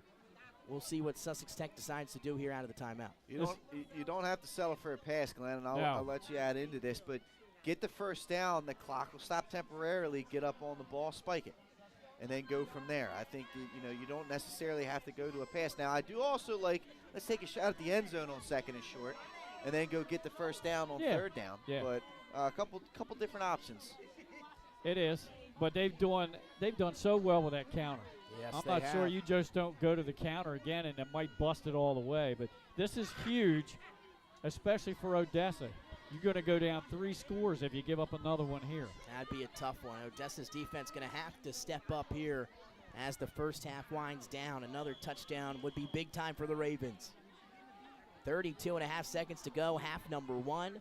2nd and 2, but more importantly, the Ravens sitting at the 28. Pump fake, looking deep. He's got a man wide open. It's caught by Zane Adams. No, it's not. Or did it fall out? Wow, he's had a rough it half. came out. He's had a rough half, Zane has. Right there, guys, Handy with the bootleg. You saw the shoulder fake, and that freed up Adams deep down the sideline. He put it where he could have went and got it, Glenn. Yeah. And again, that one, I think he took some contact after he caught it, but it just falls to the ground. And he would have been down at the 1. At the 1. It came up short, but they would have called timeout to move the chains. Right, he could That would have been close. That's a good point. Yeah. Well, like you said, they did what you said, Pat. That was a good call. Take the shot. Yep. 2nd and short. They it's a had free him, play. too, and that's the guy they were looking for, Zane Adams, the junior wide receiver. Down the sideline, 3rd and 2, but 24 seconds to go for the Ravens. They'll throw it again. Same play, gonna look. This time it's West who makes the catch at the 10. He'll try to reverse field instead of going out of bounds. And the clock will stop here for the moment at 17.5 seconds. They're going to have to spike this one. And they'll have another play, and they do, where everybody's set. That's what you got to pay attention to here on some of these stoppages. And a good job by the Ravens to get everybody to the line of scrimmage. Everyone's set and able to clock the ball, first and goal. How about that? They go right back to the same play, the little shoulder fake, wheel route. West is right there with the good hands. And a great job of him coming back. Now they're going to spike it again. Well, it looks like, they didn't start the interesting there, Yeah, I don't think they gave him the first spike. Yeah. Okay. Because the chains, I guess, weren't I don't know. They still snapped the football. Yeah, they so did. Again, weird. We'll just say the play, I guess, didn't count. That stoppage on the spike does count for Handy. So with 15 seconds to go in the first half, Sussex Tech on the verge of opening this thing up. This is where it gets scary, Glenn. I mean, Yeah. because you can't get tackled in bounds here. There's not a whole lot of time left. What do you do? Do you guys bootleg again to the left side? Handy's have a lot of success throwing across his body to the left. Give him the option. And he can run. So we'll see. Here we go. Clock is running. We're set up for it. Could be the last play of the half. Handy, they're going to get him on a bootleg. He's going to try to get to the sideline. Can he get into the end zone? I don't think he got in. I think he was pushed out at the 1. And he was. Guys, I'm not sure if you had a good look at it there. Yeah. He was inches away and just got pushed out, didn't extend the ball, pushed out right before the pylon with 4.3 seconds to go. Melton was going to tackle him at the 5 for no gain. But a great block by one of the backs. I couldn't tell if it was Roach or Sample, but one of them picked him up, and that allowed the quarterback Handy to try to get to the pylon. Now we have an official stoppage, Pat. Go ahead. And I'll tell you what, it was this great pursuit by R.J. Carter, who's the outside linebacker on that side. And this is impressive for the youngster here. He's junior. He beelined. He knew where he was on the field. Yeah. I can't be in the end zone and beeline. I got to be on the 1. He gets to the 1, and he just shot straight across field and met Handy right at the 1, knocking him out of bounds before he could reach the ball across. If Odessa is able to hold him here, that would be a huge play. Again, if you couldn't see it on the screen, we were looking through some of the binoculars up here. That was close as can be down to that pylon. It could not have been much closer. Coach Pritchard has an issue with something. He's running out onto the field speaking to the officials. Yeah. And I'm not sure this will be the charge last time out for Odessa there. It should be. It should be, as again, Pritchard, he's unhappy with something. Maybe the double snap on the double spike earlier. Yeah. But here we go, guys. It's going to be one play from the 1-yard line for this Sussex Tech Ravens offense against this Odessa Duck defense here to end the first half. So who's going to have the momentum going into the locker room? We'll find out. And you can argue Odessa needs this one a little bit more here. Sample and Roach, the running backs. Handy under center. They'll turn, give to Sample, and he's untouched into the end zone for 6. Jalen Sample with his first touchdown of the night. Tell you what, really good job up front by that Raven offensive line. They needed that down here on the 1-yard line. It was all going to be dependent upon the push. They were able to open that lane, and I'll tell you what, that is not an easy assignment to try and take on a full head of steam from Jaron Sample getting downhill. No, it's not. Rashawn Smith, the captain, great block from his right guard position. The extra point to Sorrow, his kick is up. I think hit the upright and bounces through. Dinging through for Tesoro there. The extra point is good, and it's a 26-6 ball game in favor of the Ravens. And both teams went back and forth on those opening possessions, guys. It was a 7-6 ball game, and since then it's been all Sussex Tech. Well, it sure has. They responded on that after that opening Odessa drive and got to 6 points on the board. You know, normally at most high schools, probably every other high school in the state, tonight would be senior night here at Odessa. But they don't have any seniors. And again, we were here last year, guys, for homecoming, and they said, sorry, guys, we don't have anybody coming back for homecoming. It's just our homecoming. And we were excited to be here. Again, shout out to Dan Pritchard, the athletic director, and Mark Reynolds, the assistant AD here. And one of my former coaches and teachers at St. Mark's. They've done such great things here at Odessa in its short existence. And again, they were looking to achieve their goal with that first home playoff game here this season. Going to have a big second half if they want to achieve that goal. Kick is up. This will be the last play of half number one. They'll hand it off on the kickoff return, Uh-oh. and they're going to try to make something happen down the sideline as the clock is expired into the end zone for a touchdown.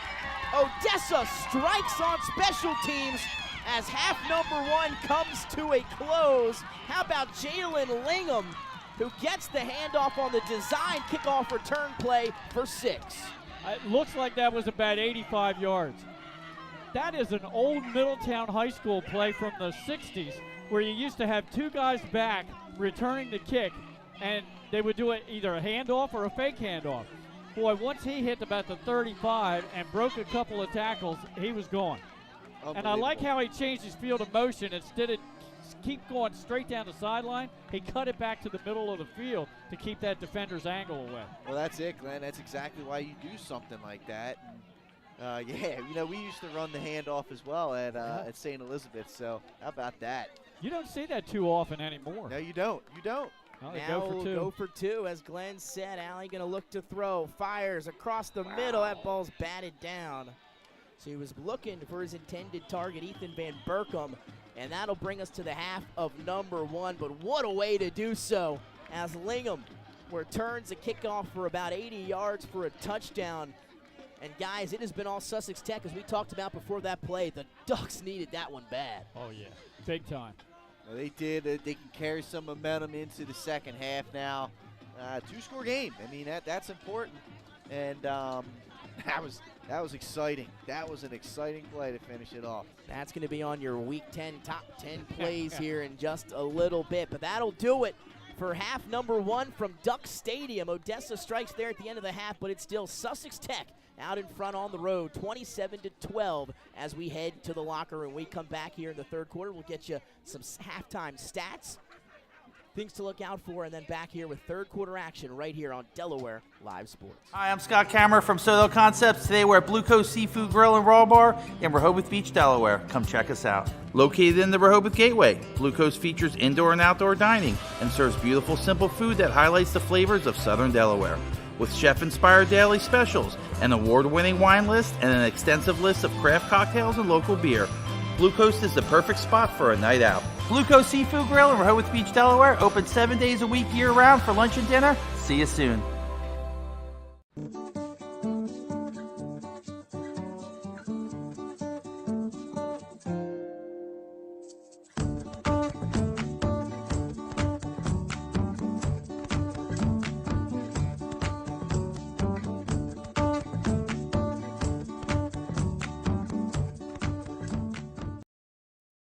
I would always pass by Ferris on Kirkwood Highway, so I knew that they existed. We stopped in the showroom.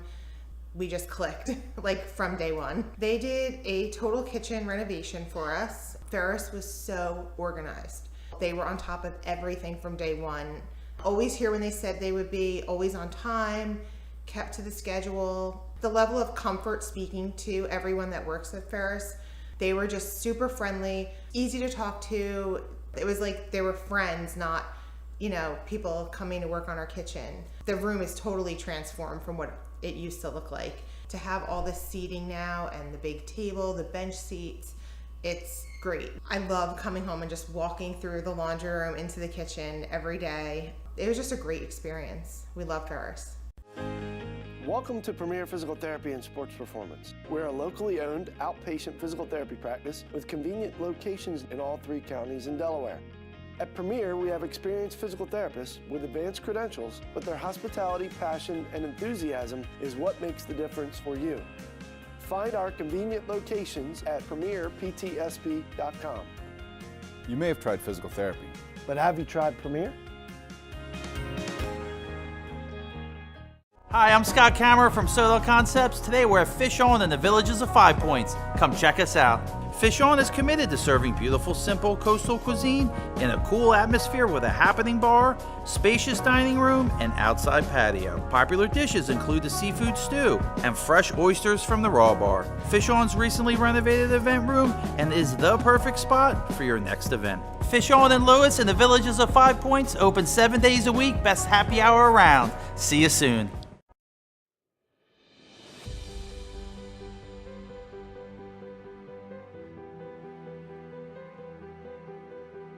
How you doing? My name's Mike Cassidy. I'm the founder and president of Cassidy Painting. I started back in 1984, incorporated in 1986. I never had the word no in my vocabulary. When someone called me to do a job, I always said yes, whether it was a struggle, whether it was 7 days a week, sun up to sundown, it didn't matter. And with that philosophy, we were able to grow to the size we are. We employ close to 80 individuals. We really enjoy being in the family business. I look forward to coming to work every day, and it's so nice to work with the people that we work with in the office. We've really become a family with them. We really create a family experience around here.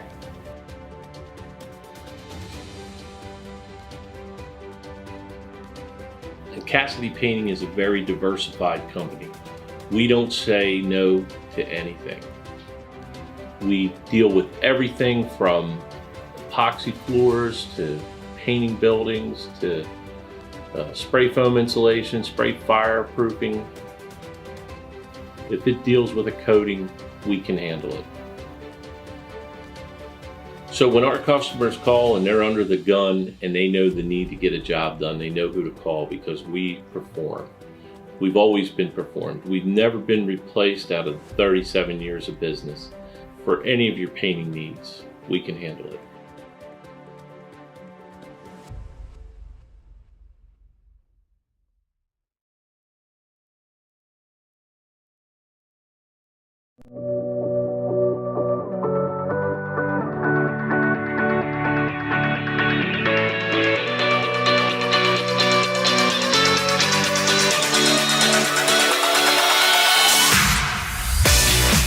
I'm Chef Hari Cameron. At Grandpa Mac, pasta's our thing. We serve quality food fast that's not fast food. We make everything in-house and serve something for everyone. We're open 7 days a week for lunch and dinner. Follow the noodle to Grandpa Mac. The things that matter most happen right in our own backyard. Our neighbors, our schools, the places we go, and the people we know. And now there's one news outlet where our story is told. Delaware Live. Locally owned, community-based news, free to every reader, because Delaware's future belongs to all of us. Quality journalism we can trust to help us take on the day. Delaware Live. Our state, our news, our home. Get the assurance that your HVAC system is what you need with Ambience. Ambience provides you with over 25 years of experience in the heating, cooling, and plumbing industry. The team at Ambience Heating and Air Conditioning provides high-quality residential HVAC installations, maintenance, and repairs in new and older homes in the Delaware, Maryland, Pennsylvania tri-state area. You may not realize it, but half of your energy costs go to heating and cooling. Make sure your energy dollars count and call us today for a free estimate. 302-239-HVAC. 302-239-4822. Melissa Ellis is part of 4 Acre Realty Company. She is licensed in both Delaware and Pennsylvania. Melissa knows that being personable and patient is a key to her success as a realtor. Helping both buyers and sellers understand current market values and conditions puts them in the best position when making an offer or pricing a home for sale. That kind of high-level professional communication and her skill at being a team player put Melissa's clients at ease, knowing she has their best interests at heart. Melissa is also an athlete herself, playing multiple sports so she understands what teamwork means. She is still involved in sports, whether it's sponsoring, coaching, or being team mom for her own 2 daughters' teams. What sets her apart is how grateful Melissa is for the trust of her clients. She never takes that trust for granted. She affords all people respect and honesty and works hard to be the support system clients need and deserve. Melissa Ellis. Strong connections, strong service. High school athletics is not what it used to be.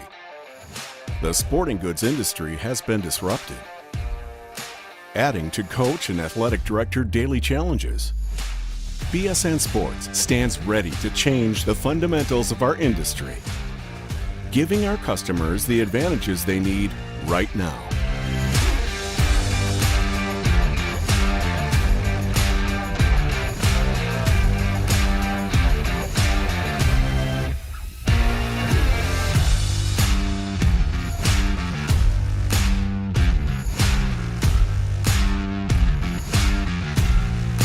your dedicated local sales pro is supported with nationwide team service, including sport and category experts. Get the look of D1 colleges and pro teams with our program that streamlines ordering your staff apparel, player gear, and fan wear. Stretch your budget with our fundraising solution. Free and ready in minutes. Our campus branding products are perfect for boosting school and team pride. BSN Sports has the advantages you need right now.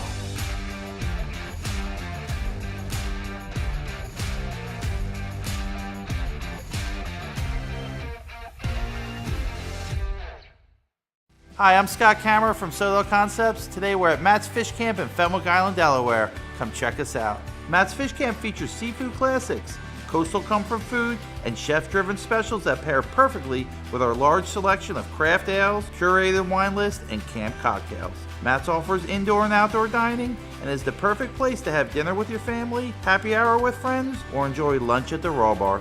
Matt's Fish Camp in Fenwick Island, Delaware, open 7 days a week year-round. See you soon. High Five Hospitality, founded in 2004 when three guys teamed up to introduce the Buffalo Wild Wings franchise to Delaware. To date, they operate 8 Buffalo Wild Wings in Delaware and Maryland. Also the Stone Balloon and Limestone Barbecue. And let's not forget Eggspectation and 5 Jersey Mikes throughout Delaware. High Five Hospitality's mission is to operate 5 brands that serve high-quality products with exceptional hospitality. Barkley Heating and Air. Barclays can work on all brands specializing in air conditioners, gas, oil, and heat pumps. Family owned and operated with over 17 years of experience. Licensed, insured, and a multiple-year First Aid Favorites winner. Barkley Heating and Air offers 24-hour emergency service with service plans available. Customer satisfaction guaranteed. Call 302-653-5971 for a free estimate today. John and Ginger Barkley are looking forward to serving the community. Find them on the web at barkleyheatingandair.com. Hi, I'm Scott Kammerer from... And welcome back inside Delaware Live Sports at the half, 27-12 in favor of Sussex Tech over the home Odessa Ducks. Nick Alessandrini alongside Pat Garandis and Glenn Frazier. Nick Halliday came down, graced us with his presence for a few moments. Now he's back up top, getting the camera work in. Guys, an exciting first half. It went back and forth early. 7-6 lead for Sussex Tech. The only difference being that Tesoro extra point. And then Sussex Tech going on a run from there. A 15-yard touchdown for Handy, a 6-yard Roach touchdown, a 20-yard Roach touchdown after that. And then Sample able to punch one in. It was 27-6, Glenn, before that kickoff return for a touchdown as time expired to end that first half. What a play from Jalen Lingham. Yeah, how about an Odessa sandwich in the first half? They score first and last going into the locker room, and they needed that kickoff return in a big way. Otherwise, they're going in down 27-6 to a very good team that can run the ball and control the clock. And I'm sure that's what the Ravens are planning to do to coming out of the locker room. Keep it on the run. We've been successful. Let's keep the clock running. We've got a lead. And we were just looking on the monitor as to where that kickoff return started. We were thinking it was an 85-yarder, but Nick went up to run the camera back so we could double-check on that. Yeah, that's what you were seeing right there on your screen. Everybody at home. Again, a special edition of Thursday Night Football here at Odessa High School and here on Delaware Live Sports. And now we'll take a look at our halftime stats, Pat. And again, Sussex Tech got things going really on the ground there in the second quarter. They did, Glenn. I mean, Glenn, you put together these statistics, and it's overwhelming. It's jarring. You look at Odessa, and other than that, that first drive was impressive, but they were stalled out the rest of the way. Only 93 total yards, 51 on the ground, 42 through the air. And then you look over at Sussex Tech. I mean, you see it right here on your screen. 177 yards on the ground, which is huge. 62 through the air, 239 total to 93 in total yards. I mean, it was all-out domination, really, from the Ravens in that first half, Glenn. Sample led the way, carried the ball 10 times for 115 yards, and he got that touchdown with barely a second left. And I know head coach Dan Pritchard's probably saying, I'm glad he left us a second because that allowed us to return the kickoff almost 80 yards for a touchdown to get back on the board. Good balance running. Roach, 7 touches for 47. West, 4 carries, but only 1 net yard because he lost 6 the first time he handled the ball and was tackled for a TFL. Handy, the quarterback, he had a 15-yard touchdown. He lost 7 yards on a carry and then got 7 more positive. So that 15 yards what he ends up with in the first half. And Handy puts the ball up with 7 times. I mean, only 24 times all year coming in and 7 times tonight. Completing 5, 62 yards, and he threw the 1 pick. And then on the other side, Odessa Ducks, Beelan leading the way. He had a fumble after he gained about 14, 15 yards on a great carry. So he had about 35 yards on the ground. -5 for Alley, -10 for Lingham, +16 for Bellamy, and then, of course, Keating had the 15-yard touchdown run. That was his only touch. And then the quarterback, Alley, completes just 3 of 9 for 42 yards, and he got 2 of those in that touchdown drive. So, you know, it's been kind of tough for him. They've had pressure on him in the backfield, and really his receivers have not been able to get quite enough separation from the secondary on Sussex Tech. And guys, and if you're going to look defensively, the one name that really stands out on Sussex Tech, that's number 15, the senior, Simeon Hill. Yep, he's all over the place. Yeah. Man. Yep. Shooting gaps, Glenn. I mean, it's been impressive by him. You know, they've been able to get pressure through this Odessa, through these run blitzes, and even on the passing as well. And he seems to be the main guy. Yeah, he's the main guy for the Ravens. And then the 2 linebackers are making most of the stops for Odessa. That's R.J. Carter and Isaiah Melton. And then from his safety position, Noah Norman coming up and making some stops too. And a safety to have almost 70 tackles on the year, a good thing sometimes and then sometimes a bad thing. You want your linebackers to be leading you in tackles, not that safety, because that means he's having to come up and making a lot of stops. And Odessa plays those 3 DBs on that defense. We're under 3 minutes to go here until we pick up second half action. And now we're a little treat for everybody at home. It's your Week 9 Delaware Live Sports top plays of the week, just ahead of second half action here at Odessa. Here we go. It's everybody's favorite part of the week, your Delaware Live Sports top plays, presented by BSN Sports. We are going to get started at the graveyard for number 10. This video courtesy of Shaq Stimson. He gets some good ones, and this is one of them. Luke Watson lining up in the backfield. He's going to take the handoff, lower his shoulder, get into the end zone. Luke Watson, his first career touchdown on a handoff at the goal line for the Spartans. On to number 9, it's Austin Troyer and Noah Crisilla. You know these two have been connecting all season long. Here they are last week against Sussex Central. A slant across the middle of the field, and Crisilla going to do the rest. Beats the secondary, off to the races, into the end zone for the touchdown for the Cavaliers. At number 8, we've got some big-time legs for you. We're going to start at Sussex Central with Ibrahim Levia Fajako. Check out this one, an absolute boot. Good from 40, and he had some yards behind that one. Might have been good from 50. And now we're going to head over to Abysinio Stadium, Salesianum. You know the name James Collins. Another huge boot. This one good from 41 yards, but he also had some room to spare as well. 2 big-time field goals there at number 8. On to number 7, and Brian Nelson doing it for the Del Castle Cougars. Here he is, takes the handoff in the backfield, makes a few defenders miss. Defenders just falling off. Check out the shiftiness. And then Nelson able to break a few more tackles on his way inside the 10 into the end zone. Brian Nelson for Del Castle there at number 7. On to number 6, over to Apo, and that's Greg Nielsen to Noah Hoff. Check out the pump fake on the bubble screen, and then down the sideline has Hoff, who makes a nice catch, and then he'll show off the speed. A big play for the Jaguars that goes for 6. Nielsen to Noah Hoff. Now to number 5, we're going to stick with that same game, and Brian Wright, he has been fantastic, getting better as the season has progressed, and he's going to find that man, Ymir Knight, one of the most dangerous players in the state of Delaware. Check out the yards after the catch. Had some space in the middle, makes the catch, and he is off. 71-yard touchdown for Brian Wright to Ymir Knight. On to number 4, Wilmington Friends continuing their stellar season. Check out Jaden Willie in the secondary. The ball is up. He's going to pick it off, but he is not finished. Down the sideline, going to catch some blockers. Has open space, green room in front of him, and Jaden Willie, a pick 6, 55 yards for Wilmington Friends.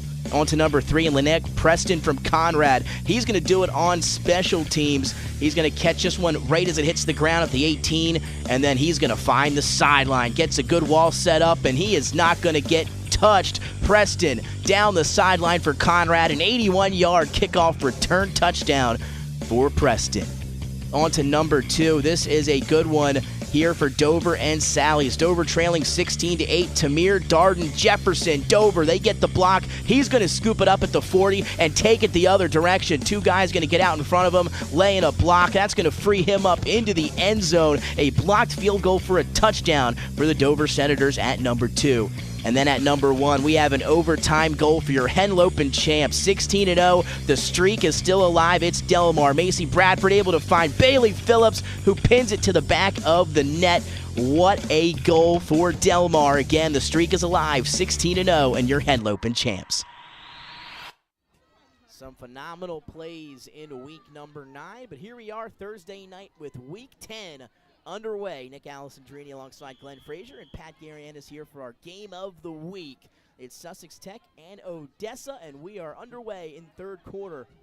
Another short kick going to be returned by the Ducks out to the 39-yard line. So here come that Ducks offense, and the offense had a little success, not much there in the first half, guys, against this Sussex Tech Ravens defense. They're going to have to try to find a rhythm here to get back in this one offensively. Hey, you think the special team coach got together with his kicker in the locker room and said, we're not kicking it deep anymore, all right? You hit that little short one because we're not going to have that happen again. So actually, Lingham caught that kickoff return at about the 23, 24-yard line. He went back to the 21, so we're going to call it officially 79 yards. How about that? And what a game changer that was. We'll see just how big here in the second half. First play of the third quarter, a quick hitter up the middle. They get it to Bellamy. Guess Bellamy who? gets 3. Guess who was right? I know, I have a guess. Simeon Hill on the stop.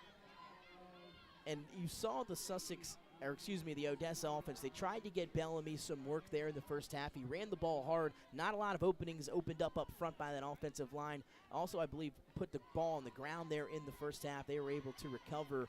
He's able to pick up 3 that time. We'll see if they can get him going. Again, 515 yards, 8 touchdowns on the year for Bellamy.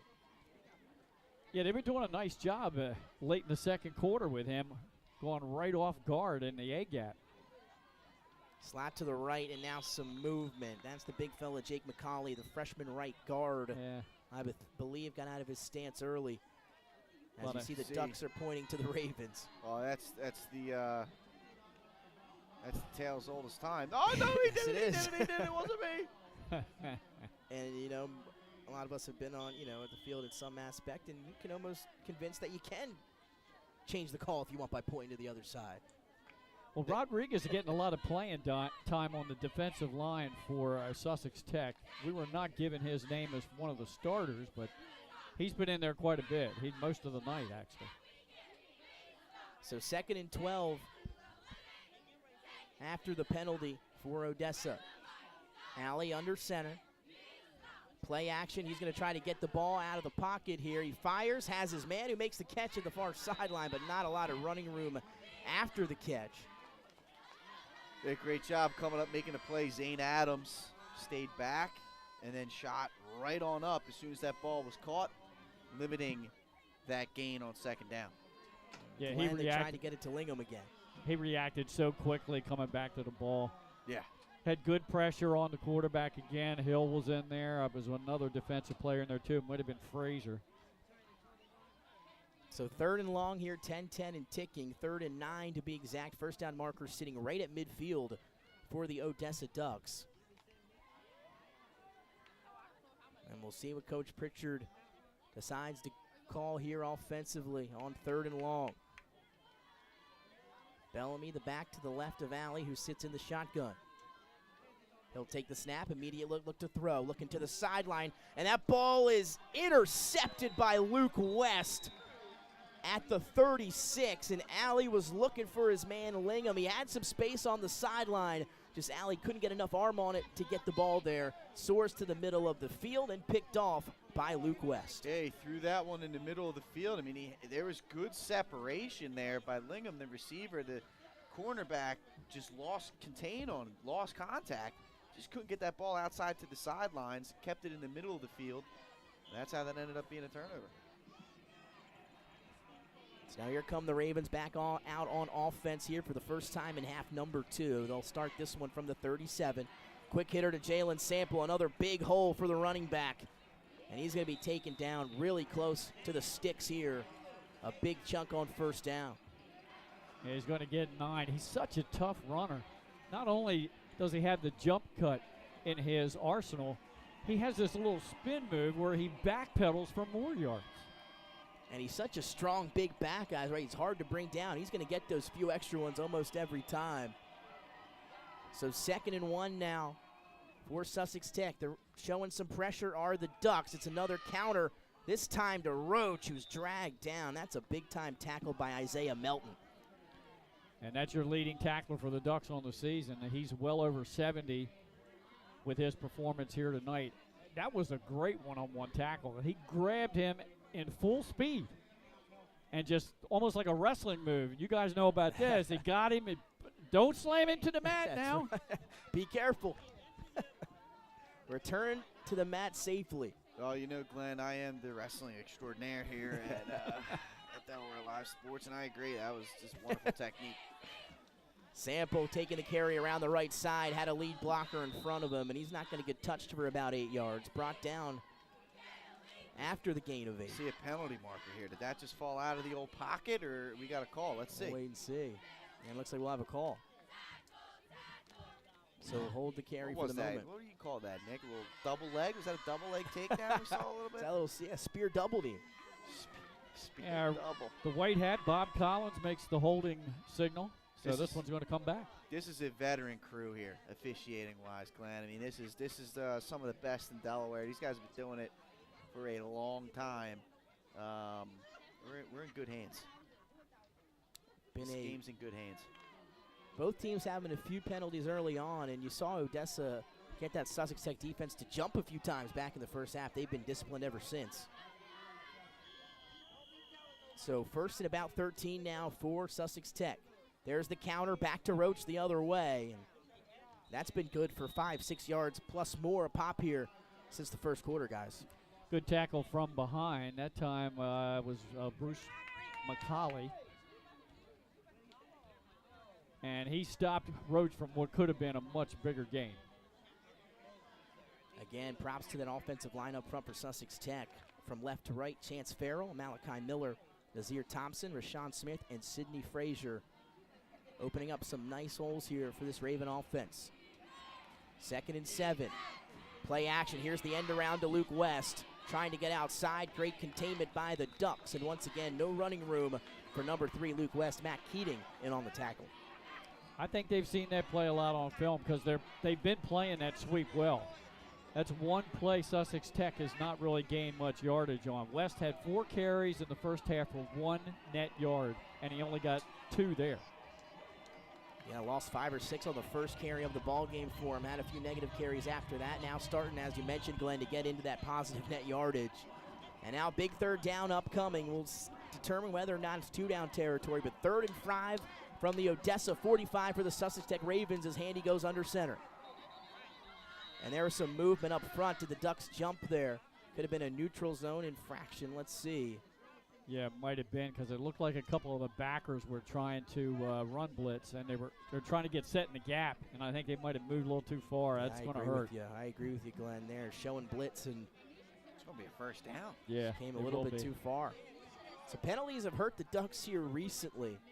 It was Sussex Tech who had their fair share in the opening quarter, and now Odessa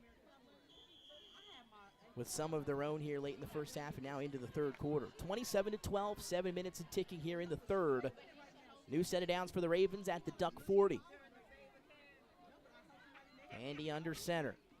They'll turn. It's a quick hitter up the middle. Sample going to carry some Ducks forward. That's the first time, at least recently, guys, that the Ducks have been able to stop a first down carry for Jared Sample. Yeah, Dave Johnston, a linebacker, coming up to make that stop for a minimal gain. They get such a good head of speed at hitting that gap, Roach and Sample both. And that's where all the damage has been done tonight, right up the A and B gap, right up the middle. counter play or just a straight handoff. And the counter, the quick dive to the left and right. That's where the holes have been, as both you and Pat have talked about throughout the broadcast.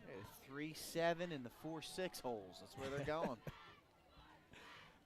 Deep motion for West. They'll turn and give it to him here on the handoff on the stretch play to the right side. And maybe the best run all day for Luke West. He'll pick up about 4, now third and manageable if you're the Raven offense. That was Johnson on the stop again from his linebacker position. Oh, there's an unsportsmanlike. Ooh. There's an unsportsmanlike. So we'll see. Somebody uttered the magic words, fellas. Let's see. I'm not quite sure who it's going to be on. Yeah, let's wait and find out. Both teams had players that showed some emotion a few seconds ago, both the Ravens and the Ducks. We'll see which one showed a little too much emotion. Clock stop for the moment here at 5:54 in the third. Moments ago, Pat mentioned the fine officiating crew tonight. We'll announce them again. The referees, Bob Collins. The umpires, David Miles. The linesman, Adam Barbas. Greg Fullhart is the line judge. The back judge is Dave Swift. Paul Lombardo operating clock. So it's going to be an unsportsmanlike against the Ducks. We just talked about the penalties hurting them lately. That's a big one again. That's going to give the Ravens a first down. Yeah, it's something they could ill afford in this opening drive here in this second half for the Ravens. Want to stay in the ball game. Yeah, we talked about the discipline of Odessa. Been great all year, and last year we had the chance to check them out. But that 15-yarder going to move them being the Ravens up near the red zone where they have been fantastic tonight, and there they are inside the 20. I believe they've got a perfect touchdown ratio in the red zone today. Yeah, Frazier don't have that stat, does he? But I think you're about right. Every time they've been in the red zone, deadly. So we'll see if they can keep it going here, fellas. And when you got backs like Sample and Roach, get downhill pretty quick. They'll turn, give it to Roach. He's going to try to follow Sample, but he is going to be brought down in another big play, this time by Noah Norman, who comes up and makes the play, the sophomore Glenn, and he came up quickly to make that one. He did, and Roach gave him quite the big target to hit.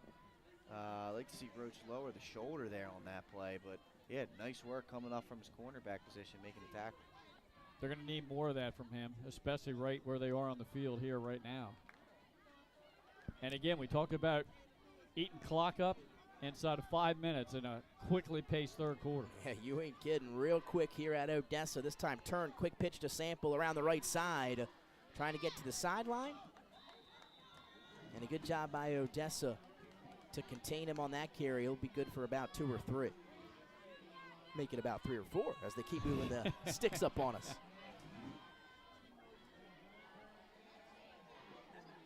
So third down coming up, 4:29 and ticking here in the third quarter. We'll call it 3rd and 4.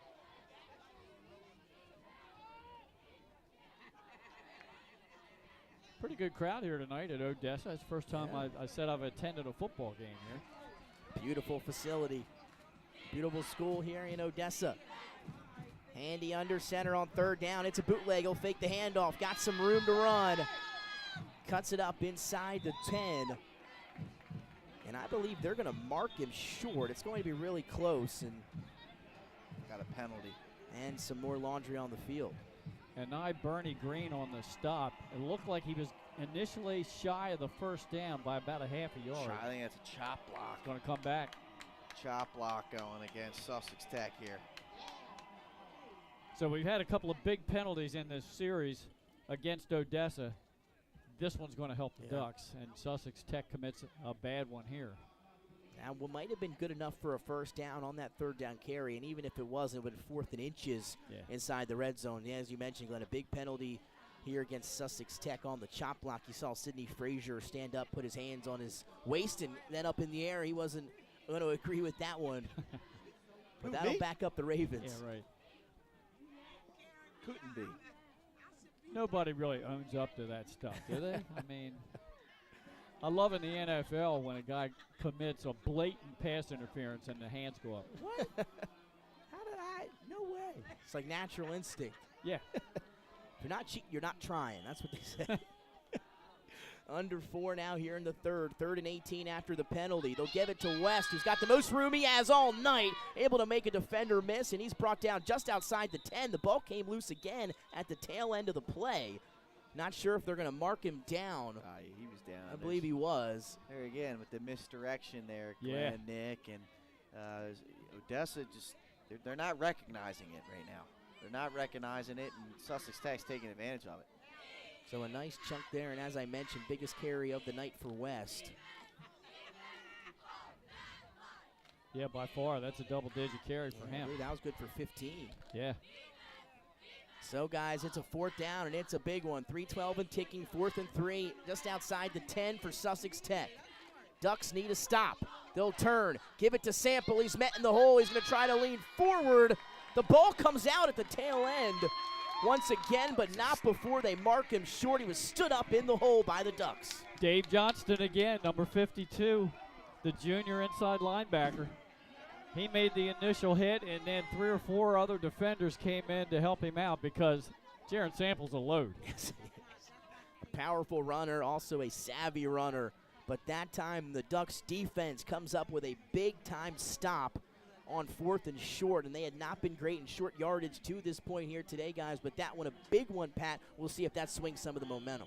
Yeah, that was a big stop. You know, you kind of gave him the broadcaster's jinx there, but we'll leave that be, Nick. But no, on a serious note, that was huge there for Odessa. And again, now they got an opportunity here to try and get this thing to a 1-score game. That's a big time stop. That must have been about an 7 or 8 minute drive. It was a while. Allie going to start this drive under center. Keating's the lone back behind him. They'll hand it to him. He's able to somehow break a tackle. He'll lean forward and pick up about 4 on the 1st down carry. That's only his 2nd carry of the game. It's a good 1st down run, though. Good yeah. 1st down run there for Odessa. Again, this is one of those, get the first down. That's the key. Get this first down and see where you can go from there.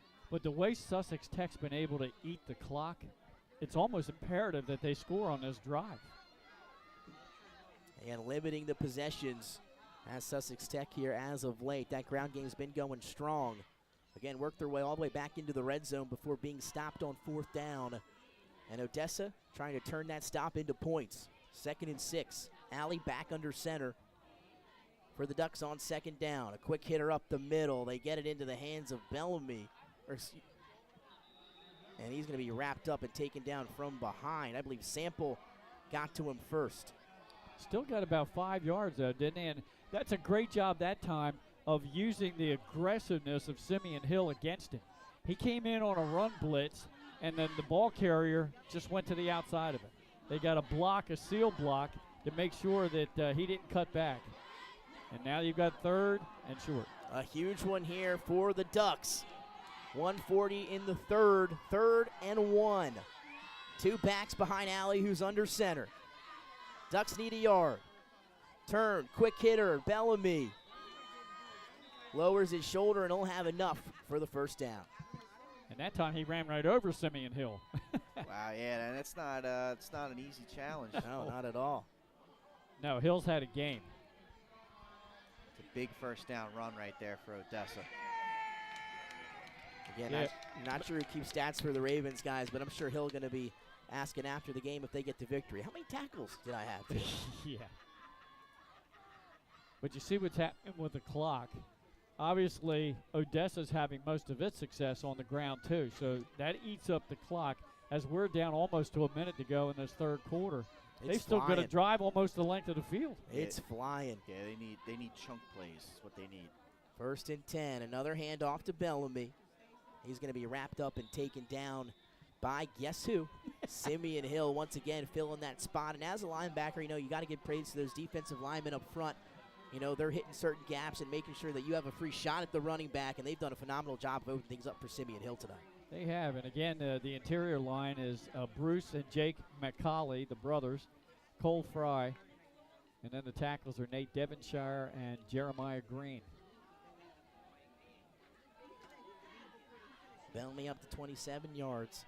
Now on 7 carries. Here's 2nd and 6. Could be the last play of the 3rd. Allie back under center. He'll take the snap, hand off to Bellamy, looking for a hole. Has one, breaks a tackle, and he's going to get into the secondary. and then taken down just inside the 40. New set of downs upcoming here for Odessa. The clock will stop for the moment at 15 seconds. We'll see if they get another playoff. They got to string plays like that together, Glenn. Like you said, the clock is against them right now, down 2 scores. Yeah, good strong run that time. Rodriguez ends up making the tackle. They got to get up on the ball. You want to snap it, and I they're don't not think going to they're get it gonna off. get it off. Yeah, No, they will not. that's frustrating. That's frustrating. So that'll bring us to the end of quarter number 3, 27-12. The score remains the same as we head to the 4th. The Ravens leading the Ducks 27-12 right here on Delaware Live Sports. We'll be right back with 4th quarter action here at Duck Stadium. High Five Hospitality, founded in 2004 when 3 guys teamed up to introduce the Buffalo Wild Wings franchise to Delaware. To date, they operate 8 Buffalo Wild Wings in Delaware and Maryland. Also the Stone Balloon and Limestone Barbecue. And let's not forget Expectation and 5 Jersey Mikes throughout Delaware. High Five Hospitality's mission is to operate 5 brands that serve high-quality products with exceptional hospitality.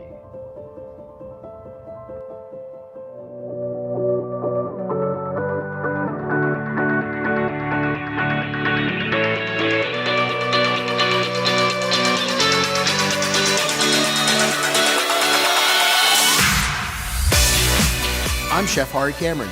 At Grandpa Mac, pasta's our thing. We serve quality food fast that's not fast food. We make everything in-house and serve something for everyone. We're open 7 days a week for lunch and dinner. Follow the noodle to Grandpa Mac.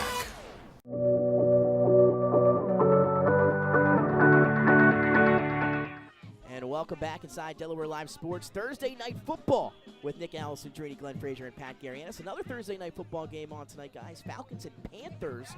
And Pat educating me on Arthur Smith. We'll talk about that here in a second. First play of the 4th quarter for Alley and company. They'll fake it. The ball is loose, and it is taken over by the Ravens. Wow. Hopped on by Rashawn Smith. They tried the fake handoff, and then the end around as Alley was hitting the backfield. Ball comes loose. Looked like Rodriguez got in there and made a play again. He's trying to make sure he gets some defensive props and that number 15 doesn't get them all. And, guys, again, I know we just came out of the break here in the 4th quarter, but a huge turnover that time for the Ducks, who had just put together a few nice chunks, and now some flags come flying. There's going to be a 15-yarder somewhere, and he's pointing directly at the Ravens. Wow. Yeah, dead ball against them. Hey, guys, while we got a little break here, got a couple of final scores for you. 50-20 Red Lion over Del Castle tonight. And the game is almost over that Benny Mitchell and his crew were doing down south. The Laurel 42-8 over Delmar with about 3 minutes to go in that one. Howard was leading Woodbridge 30-8, and I'm sorry to tell you, Pat, 35-0. Caravel now extending it out late in the 4th quarter. That defense, once again, if you can shut out Kasim Benson, and you've got a pretty talented defense. And they also kept Lake under wraps. That defense, Caravel's legit. I mean, they are legit.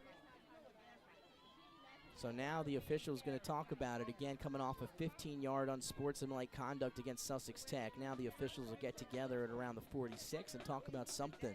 These are great updates, Glenn. I mean, there's going to be some interesting playoff matchups. There will be. I'll tell you, some of these. I mean, every class is going to be fun for sure. Oh yeah. Red Lions out here putting up big-time point totals now. These youngsters are starting to figure out their dealt offense. some injuries as well too all year long. Yeah, Red Lion. I mean, there are so many freshman quarterbacks starting this year. Salesianum, I know Pat loved talking about that. Appaquinimink, and Red Lion with Butcher. Tatnall. Yeah. I don't even know that, but yeah, Tatnall's got a freshman quarterback. Salesianum, Ryan Stewart.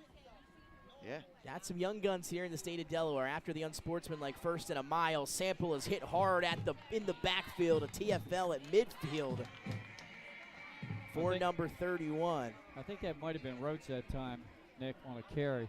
But yeah, great run defense that time by Odessa. What is it, 2nd down? And let's see, they've got to get to the Summit Bridge, I think. 20. 2nd down in the Summit Bridge. That we'll way. Call it 30. To be nice, we'll call it 30 here. We'll conversation. That's right. You know, the crowd mics, they'll pick up anything here, up here, guys. And we got a nice crowd in front of us. Yeah. Here at Odessa. So second down, Handy going to get out of the pocket, going to look to throw across his body. Had a man open. It was West at the 33, but couldn't get him the ball. And once again, guys, we're seeing them roll Handy out, and he's had success throwing across his body, just not that time there. Yeah, West almost had a great leap and catch there. It was just too far for him. That's one of those too, man. That's going to be one you're going to look on the film and be like, he could have had that, man. Yeah. I mean, that was there, and he had him in stride with a lot of room to run. Yeah, he did. Well, here's the thing. They don't throw the ball that much. Yeah. So unless you're working on that a lot in practice, your timing gets off. Did the receiver not run the route deep enough? Did I just throw it too far? But when you're not throwing it a whole lot during the season, that's what happens. They're going to throw again. Shoulder fake from Handy deep down the sideline. That ball's tipped up in the air and intercepted by the Ducks. So Odessa turns it over, and then they're able to get it right back on the interception. I believe that was Noah Norman who came up with it in the secondary. Double coverage down the field, and you talk about the tip drill at practice, guys. There it is right in front of us in real time. Why are you throwing to Bernie Green's side? Yet again, he was the cornerback of coverage. He's the one that tipped that ball up in the air. Yep. And making another play in the secondary is the young sophomore.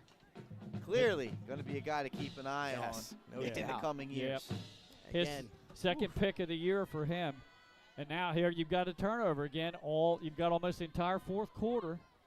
Let's see what Odessa can do with it. Got to take a shot. You got to try and Pat take a here. shot. Sudden change. I'd take a shot right here on first down. Let's see what they do. Alley under center. They'll turn and hand it off. Get it into the hands of Bellamy. And he's going to be wrapped up at the line of scrimmage. No gain for number 24. And Bellamy worked really hard to pick up those 3 picked yards. up three, excuse me. Nick, but you're right. He was stopped at the line of scrimmage and somehow kept them legs moving to fall forward for 3 yards. Should have been tackled for no gain. You're absolutely right. Nick, I think Bellamy has 30 yards rushing in the second half. He's been their effective weapon here, but they've had little else to complement him since that opening drive when they scored. And again, also, you look at the clock is ticking, down 2 scores. Going to need a sense of urgency here for the Ducks. Play action. They're going to put the counter the other direction. They get it to Matt Keating, but this time the Ravens were all over it. Sample ripped it out with the right hand, but was he down first? They're going to say he was down. That's a lucky break there for Odessa. Leave it at third and manageable, but ball security, it's been a struggle tonight. And guys, again, if had a good look at that one, Sample textbook, had the runner stood up. He reached in with that right hand, ripped it right out. Just Keating had a knee down. Fortunate event there for Odessa. The old club and rip, right? Club and rip. There it is. And then it. You want your teammates to hold him up, and then you come rip it out, right? Exactly right. Sibs, I can hear you still in my head. That's what I'm saying. I know 10 you years worked later. on that. We worked on that at St. E's back in the day. Big third down here for the Ducks. 3rd and 5. Need to get to the 38. Play action. Looking, going to fire to the sideline as Alley way too far to the sideline for his intended target. They've been trying to get the ball to Lingham here in the second half, and Alley, that one just soared as well into the sideline. With his speed, I don't blame him. If they can get him in the open field, he can make something happen. Of course, he scored on that kickoff return. I agree with you guys. Just got to get him the ball in some aspect, and he'll do the rest. Unable to do it there. Now 4th down upcoming, and now we're going to see the punt team with 9:23 remaining here in this one. 27-12 in favor of Sussex Tech. It was 27-12 at the half. We're still looking for our first points of half number 2. Defense have come to play here in this half. They made their adjustments. The offenses haven't. So Sussex Tech might have got an early jump, but it's going to be blocked. That one blocked, and then there's a flag. As you see, number 44, Cade Hall, the junior, got a hand on it, but flags come flying. We'll wait and see what this is this one interesting, is. Glenn. This is interesting. They're going to call a roughing the punter. That ball was blocked. Yeah. That ball was touched. Yeah, and it's going to be a first down. Now, again, this is just maybe me not understanding the rule at the high school level. Maybe me too. Then. I thought if that ball was tipped, it was fair game, but they came in. They clearly ran into the punter there. But I thought he got a piece of that. It looked like he definitely did. He definitely got a piece of it. But, again, they were right there, so it must be the rule. Wow. Again, shame on us for not knowing, but He looked like he got a good piece of it, and that's a huge call against the Ravens, guys. Odessa gets a first down in a two-possession game here with 9:17 to go. Could be a game-altering penalty depending how this one ends up. It could be. Clock is the ally of the team out front, though. The Ravens with a 2-score advantage. Again, not a lot of success through the air today for the Odessa Ducks. 1st and 10 from just inside the 50. Motion is McBean. They'll turn, hand off to Bellamy.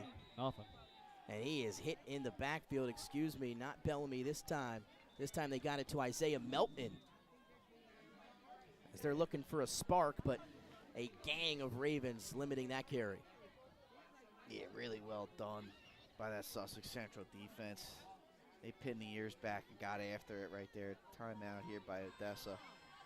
And I think it's a good timeout here to just go ahead and talk to your team. 27-12. Still a lot of time here, guys, in the fourth quarter. You're only down 2 possessions.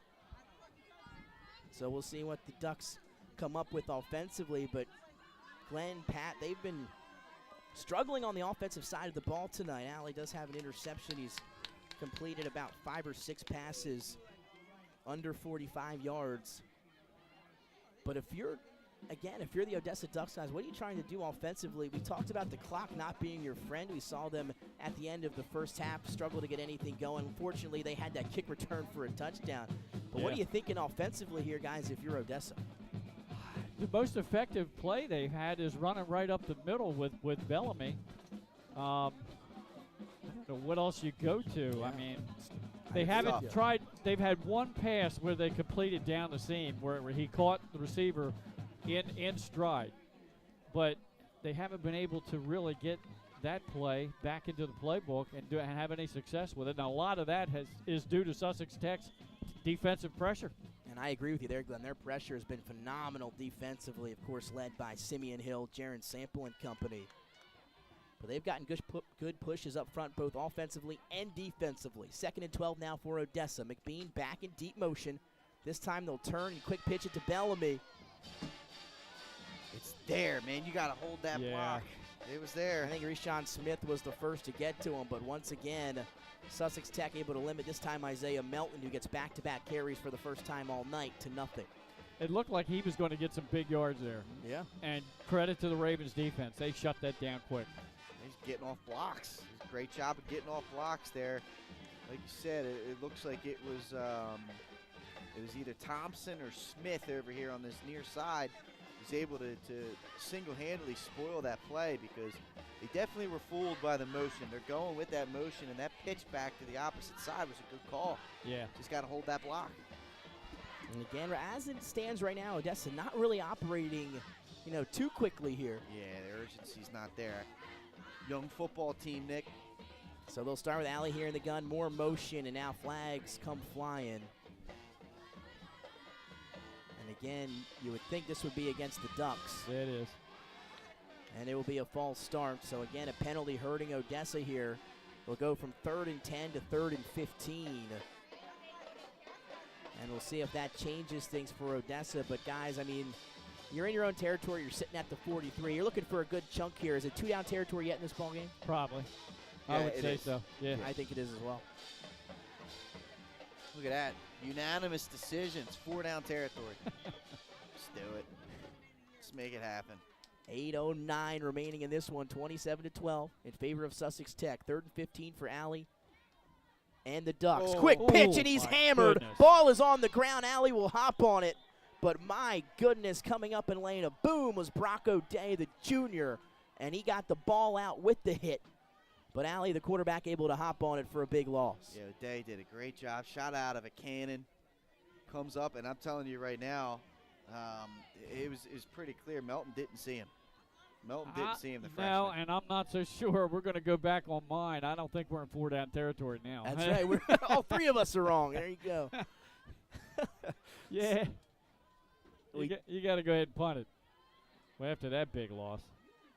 Now the pressure going to be on this Odessa defense. Now you need to get a stop. And what Sussex Tech has done so effectively offensively, as you guys have alluded to, is run that clock. So we'll see if Odessa can get a quick stop here. West going to field this punt, heels at the 35. Able to make a defender miss, gets to the 40, 45, and into the 46. A nice punt return that time from the senior Luke West. And now here come the Ravens offense back out onto the field with 7 minutes and 11 seconds. And on that last drive in the third, they took off about 7 or 8 minutes. Yeah. We'll see what happens here. Odessa, though, needs a quick stop.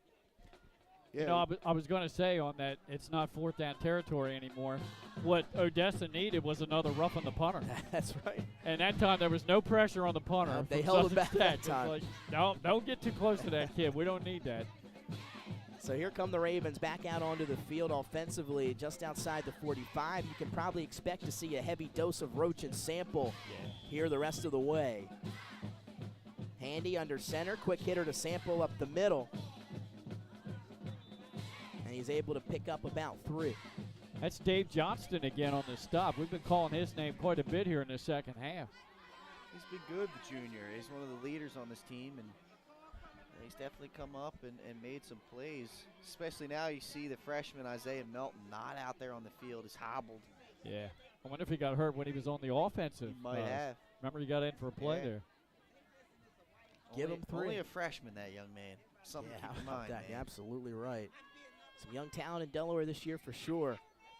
So 2nd and 7 for the Ravens. Yeah, leading the team in tackles. Fake the quick hitter. Now they go to Zion Roach, who's able to get to the outside, at least for a moment. He'll pick up about 3 or 4. And now we'll have a 3rd down and short coming up. Well, here's where you got to have your stop. You're getting really late in the game against a team that could conceivably run the clock out. Yeah, absolutely could. We'll see if they decide to bring some pressure or something here. Yeah. Have a feeling it could be a run play, but and again, they've used the bootleg effectively on play action with Handy tonight. He's been able to run or throw. We'll see what they do on 3rd and short. It's one of those where, if you get beat, because you oversell on the run, I mean, what does it hurt right now? Yeah. I mean, I you're agree. right now the scoreboard or the time is not your friend. Yeah.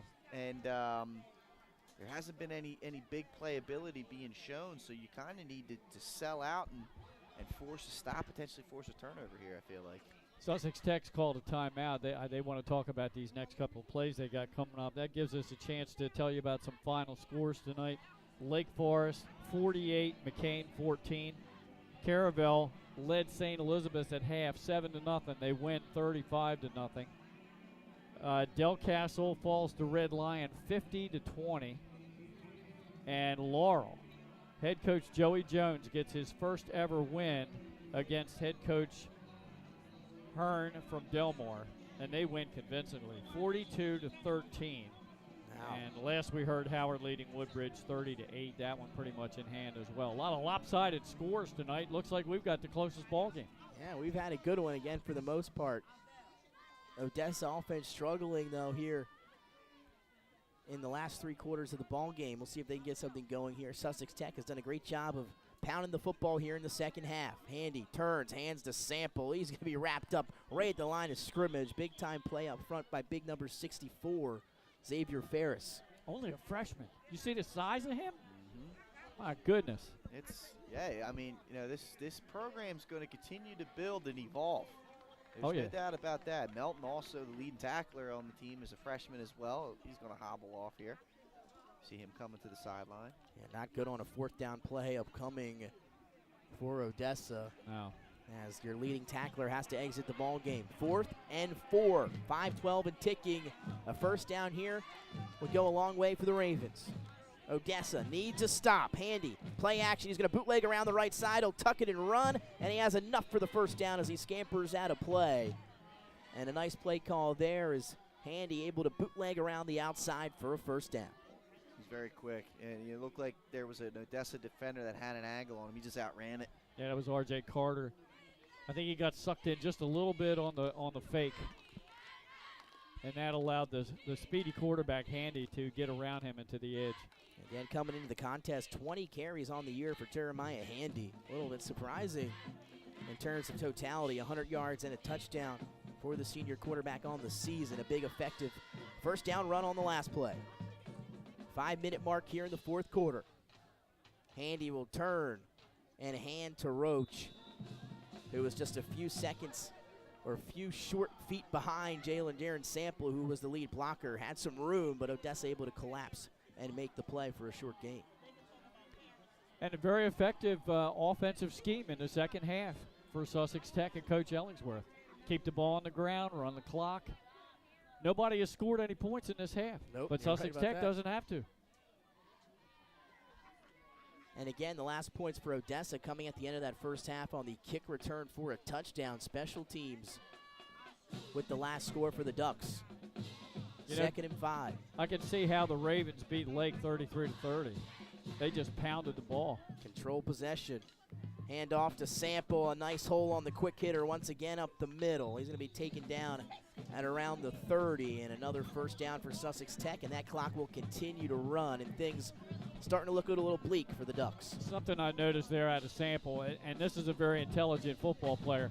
After he got 4 or 5 yards, he wrapped the ball up with both hands. You're not going to rip it out. We're not going to turn it over. And we've seen a few balls hit the ground today. Not too many lost, but we've seen a fair share of fumbles up for grabs here on this one. Late sub for Odessa here on 1st and 10 for Sussex Tech now at the Duck 30. Jumbo package going in there, Nick. Love to see it here. Used to love going unbalanced offensively. Get an extra lineman on the other side. Yeah. Not in this case. There'll be some movement. That'll be that should blow be. that Yeah, thing they'll blow dead. it. Yeah, they'll blow it dead eventually. I don't think they were going to. Well, they saw it Let 'em happen play. before. They've done it a few times already with some of this movement. We've had some movement on both sides of both teams here tonight. That's for sure. Clock stopped for at least a second here at 3:33. Score still 27-12. This is going to be a full start against Sussex Tech. That'll back them up from the 30 to the 35 and make it 1st and 15. But guys, right now it's just eating up clock. Yeah, let's put this in perspective. You've got a 1A program against a 2A program. Odessa will be headed to the playoffs. They finished second in their district to Laurel. And Sussex Tech, they're not a bad team. They just were in a tough 2A class. And there goes Sample. Big chunk on first down. That's good for double-digit yards. And close to 10 on another carry for big number 7. Yeah, Glenn, I mean, that perspective is a good one, and it's one that you can't forget about. You know, this Odessa team, they competed. I mean, there was a 10-minute period there where the things got away from them. But other than that, it's been a very competitive ball game. Offensively, though, they just weren't able to really handle the pressure that was coming from, that front 7 of Sussex Tech. Yeah, exactly. And then on the other side, again, the ground game for Sussex Tech just got to them more down that Odessa defense from the second quarter on. Yeah, we don't have exact yards per carry in terms of total offenses. This one, a weird play, but they got it into the hands of Roach, who just tries to get back to the line of scrimmage. He's able to do it. But I would love to know the yards per carry for some of these guys at the end of this one. It's been big chunks ever since late in that second quarter and into the second half. Devonshire on the tackle that time up front. That looked like a busted play. Yeah. Just like some disorganization in the backfield. Roach did all he could. So 3rd and 4, under 2 minutes. Clock will continue to run here at Duck Stadium as Handy back under center. Back to Roach they go. Through the hole, breaks a tackle. And he'll be met by a bunch of Ducks downfield. Yeah, he's going to gain about 8 or 9 yards there. Now you can pretty much just go in victory formation here. A couple of knees will do it. And again, that's your goal. Yeah. Yep. Is to get in that victory formation down at the end of the game. It's every coach's favorite formation. And Sussex Tech able to do it tonight, Glenn. Yep. They're going to finish their season at 4-6. And like I said, they have that signature win over tournament-bound Lake Forest as they try to regroup and rebuild and come back strong next year. Hand off to Sample. He's going to bounce this one outside. A load to bring down and a nice carry for Sample yet again here as the end draws near at Odessa. That'll be good for about 9. Odessa here, these guys, don't let them score on you. Yeah. Don't let them score on you here. Right? That's the challenge right now. All right, they're continuing to run the ball even though they could have kneeled it. Don't let them score on you. And again, if you're Odessa, you've got games down the road here. You're a playoff team. You want to carry some of that momentum. And you're right, Pat. Agree with you 100%. 40 seconds and ticking here. First and goal from the 5. Some rain falling here. Is there? They give it to Sample. He breaks a tackle, and he gets in with ease. So Sample, touchdown number 2. This one from 5 yards out. And now Glenn, Sample close to 160 on the ground, and he's got a few touchdowns to go along with it. Yeah, he does. Late in the game here, Sussex Tech. That's the only score here in the second half. That's right. That's right. It's a good point. Forgot all about that. So here comes Tesoro, the senior, for the extra point. Kick is up and through, 34-12. And again, we saw that Odessa offense put a touchdown on the board with a 15-yard carry by Keating back in that first quarter. And ever since then, it's been all Ravens. Yep. Yeah. Here comes an unsportsmanlike against Sussex Central. Sussex Tech. That's what I meant. That's Sussex okay. Tech, sorry. There's That's a few. I There's haven't done Sussex that yet Tech. tonight. There's Sussex That's Central. true. There's That's a good Sussex point. Academy. Yeah. I mean, Yeah, you know. you name it. I've been, I think that's been a clean. I was trying to go for the 100% clean game. Couldn't get it done. Folded. Folded down the mine stretch. folded early. I had a few missed numbers early, but man. Yeah, so getting back to Sussex Tech, there's an unsportsmanlike against Oh yeah, the so, Ravens. So But go ahead. there was definitely some taunting that happened after the extra point there. And again, coming in, Odessa guys looking for that win tonight would have got them the first ever home playoff game. But if you're the Ducks, 2 years playing out in the DIAA, and you got back-to-back playoff appearances, that's something to be excited about. Yeah. And they'll probably move up next year. Yep, I think Dan Pritchard's already told me they're expecting to move up to Class 2A. But look at their losses. Lost to undefeated Laurel, who won tonight. They lost to undefeated Caravel, who won tonight. 2 10-0 teams. And lost to Red Lion, who finished, 7-3. And has been putting up big points. Yes. 27-3 combined record on those 3 teams at the losses. Yeah. And 2 of them are class up. Yeah, exactly right. And another one here tonight, as you mentioned, Glenn, Sussex Tech coming down. And again, Odessa next year will be the first year they have a full school here at Odessa.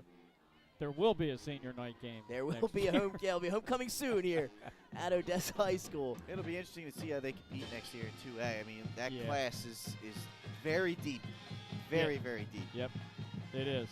But again, I mean, after the unsportsmanlike, what a game or performance tonight for Sussex Tech. They got it going on the ground game. The 2 guys that you were told to look out for, Roach and Sample, both with big games. I thought Handy played a pretty good game at quarterback today for the Ravens. And Sussex Tech going to get their 4th win of the season here in week number 10. They're finishing 4-6. Yeah. Glenn talked about the standout victory against Lake. See if they can ride that into next year. It'll be interesting to see what this team looks like next year. You look over at their roster; they got a few freshmen on that roster as well, and a lot of 10th graders. So it could be a team that they can come back and these kids get a year older. Maybe they bring in another good freshman class here, and who knows what this team can do. Yep. Okay, guys, you got the playoffs coming up now. I think we're probably all in agreement 1A is most likely going to be Laurel and St. Elizabeth again. They just seem to be head and shoulders above everybody else. I've been impressed with both of them this year. I think they've both been spectacular. Laurel has really just picked up where they left off last year. I mean, you lose a couple guys like Javier White, I believe, and they have been didn't miss a step. It's going to be hard to pick against them. I love my Vikings, but that Laurel team's a little deeper, I think.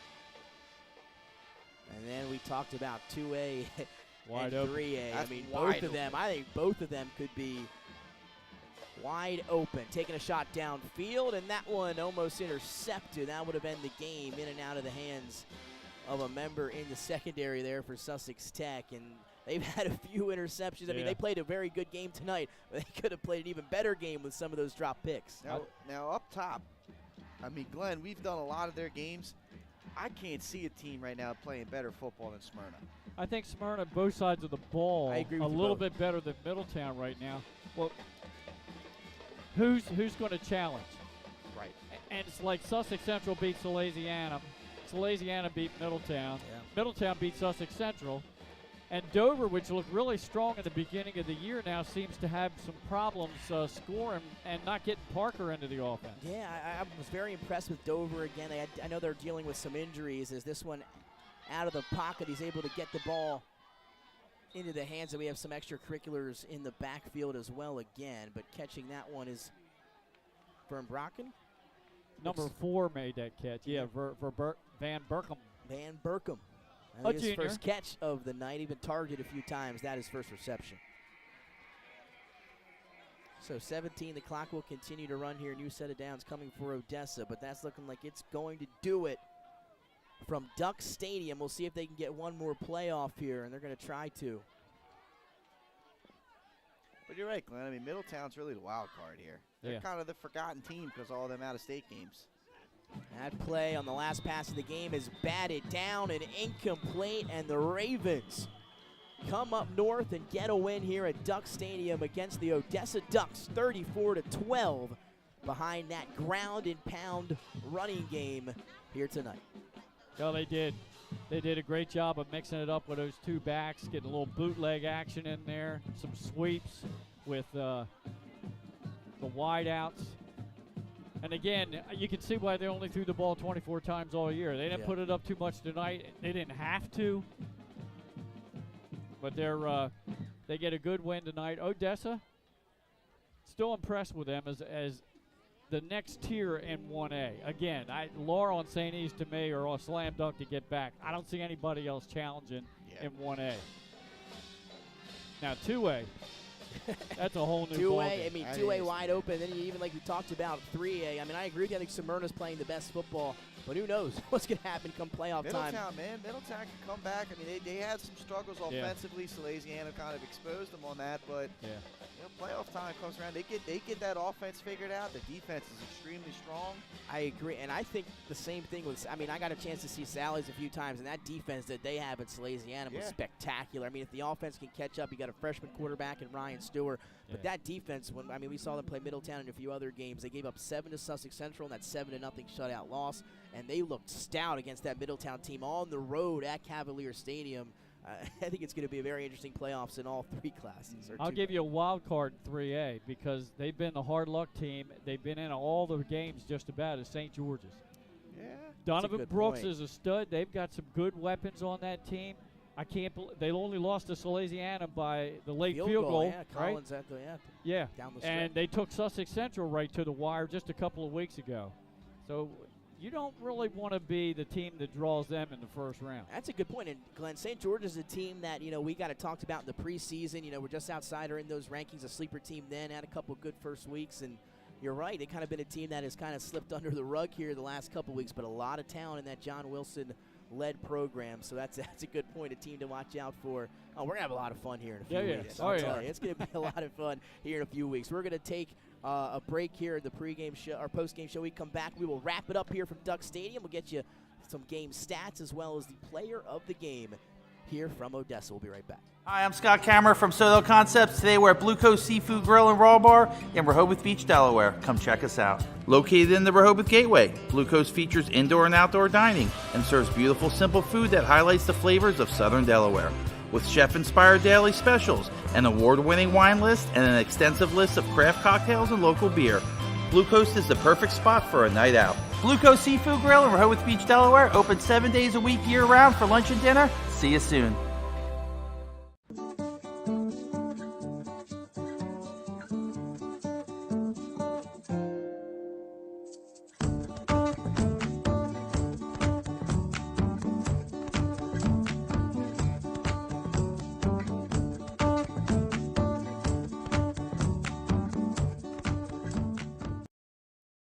I would always pass by Ferris on Kirkwood Highway, so I knew that they existed. We stopped in the showroom. We just clicked, like from day one. They did a total kitchen renovation for us. Ferris was so organized. They were on top of everything from day one. Always here when they said they would be, always on time, kept to the schedule. The level of comfort speaking to everyone that works at Ferris, they were just super friendly, easy to talk to.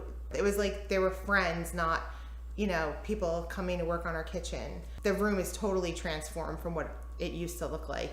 To have all this seating now and the big table, the bench seats, it's great. I love coming home and just walking through the laundry room into the kitchen every day. It was just a great experience. We love Ferris. Welcome to Premier Physical Therapy and Sports Performance. We're a locally owned outpatient physical therapy practice with convenient locations in all 3 counties in Delaware. At Premier, we have experienced physical therapists with advanced credentials, but their hospitality, passion, and enthusiasm is what makes the difference for you. Find our convenient locations at premierptsp.com. You may have tried physical therapy, But have you tried Premier? Hi, I'm Scott Kammerer from Sodal Concepts. Today we're at Fish On in the Villages of 5 Points. Come check us out. Fish On is committed to serving beautiful, simple coastal cuisine in a cool atmosphere with a happening bar, spacious dining room, and outside patio. Popular dishes include the seafood stew and fresh oysters from the raw bar. Fish On's recently renovated event room and is the perfect spot for your next event. Fish On in Lewis in the Villages of 5 Points, open 7 days a week, best happy hour around. See you soon.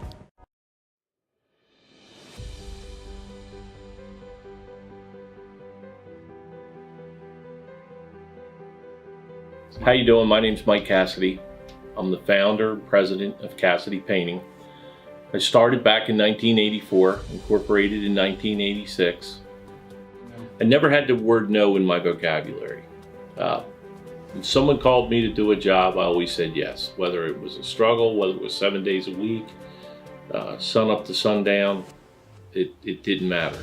And with that philosophy, we were able to grow to the size we are. We employ close to 80 individuals. We really enjoy being in the family business. I look forward to coming to work every day, and it's so nice to work with the people that we work with in the office. We've really become a family with them. We really create a family experience around here.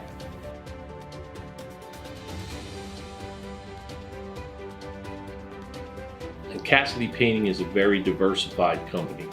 We don't say no to anything. We deal with everything from epoxy floors to painting buildings to spray foam insulation, spray fireproofing.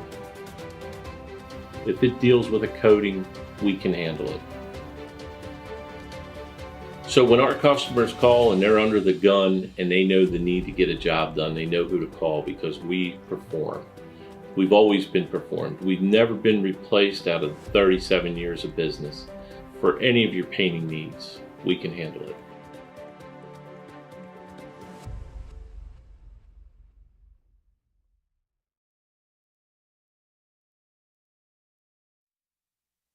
Back live at Duck Stadium as Sussex Tech wrapping up a 34-12 victory over the Odessa Ducks here on Delaware Live Sports. Nick Allison, Drini, Glenn Frazier, Pat Garianis, Nick Holliday now down with us as well here in the press box. So he was, at least for the moment. But guys, impressive performance all around from Sussex Tech. They got it started early, and they were able to have a great second half as well. And we're going to have our player of the game. And Glenn, who do you think deserves that accolade tonight? Well, if you take a look at the total yards, unofficially 323 for Sussex Tech, and it was all on the ground pretty much, 261. And leading the way, Mr. Jaron Sample, 160 yards on the ground and 2 touchdowns. Roach had a good game, too. He got 73 yards on the ground, and he scored twice. And Handy had a rushing touchdown as well. So they did everything on the ground. They threw a couple of interceptions, but again, they don't pass the ball that much. So our offensive player of the game, at least, and our overall player of the game, Jaron Sample, Sussex Tech, 160 and 2 scores. Big game on the ground for big number 7. Looked a lot like Kanaya Kane back when I played against Sussex Tech. I remember that. He was a beast, and Jaron Sample looked. He had the big running back. He looked like a similar role here tonight against Odessa. But Pat, it wasn't just the offense for Sussex Tech. Just holding Odessa to 6 points offensively, and a lot of that had to do with a star-studded linebacker performance tonight for the Ravens. Yeah, and you see it here on the graphic. Simeon Hill was all over the field tonight. We didn't have an official number, but we decided to match the number on the back of his jersey. 15-plus tackles 15-plus for Simeon Hill, and those are individual tackles. That doesn't include where he's helped out in the assists. But and those count too. So I can imagine the total number that he's going to ask his coach about here on the way to the bus. But the senior linebacker was all over the field and was pretty much taking accountability for the middle of the field. Tons of great plays defensively for him. And between him and Sample, both of those guys deserve some honoration. So we wanted to make sure that we mentioned the performance by number 15 tonight. What a way to end the season for the Ravens, Glenn.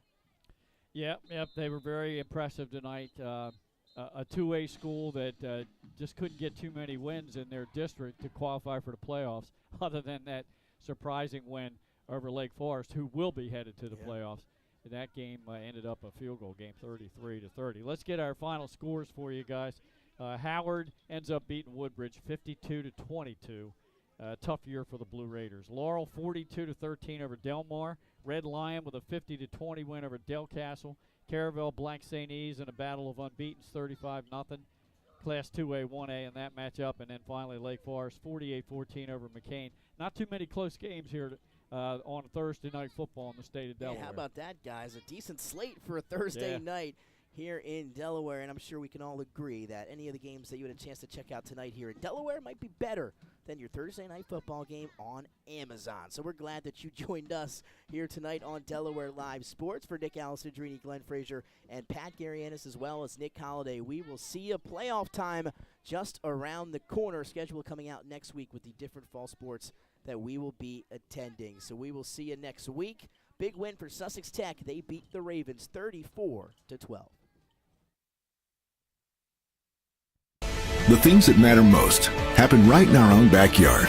Our neighbors, our schools, the places we go, and the people we know. And now there's one news outlet where our story is told.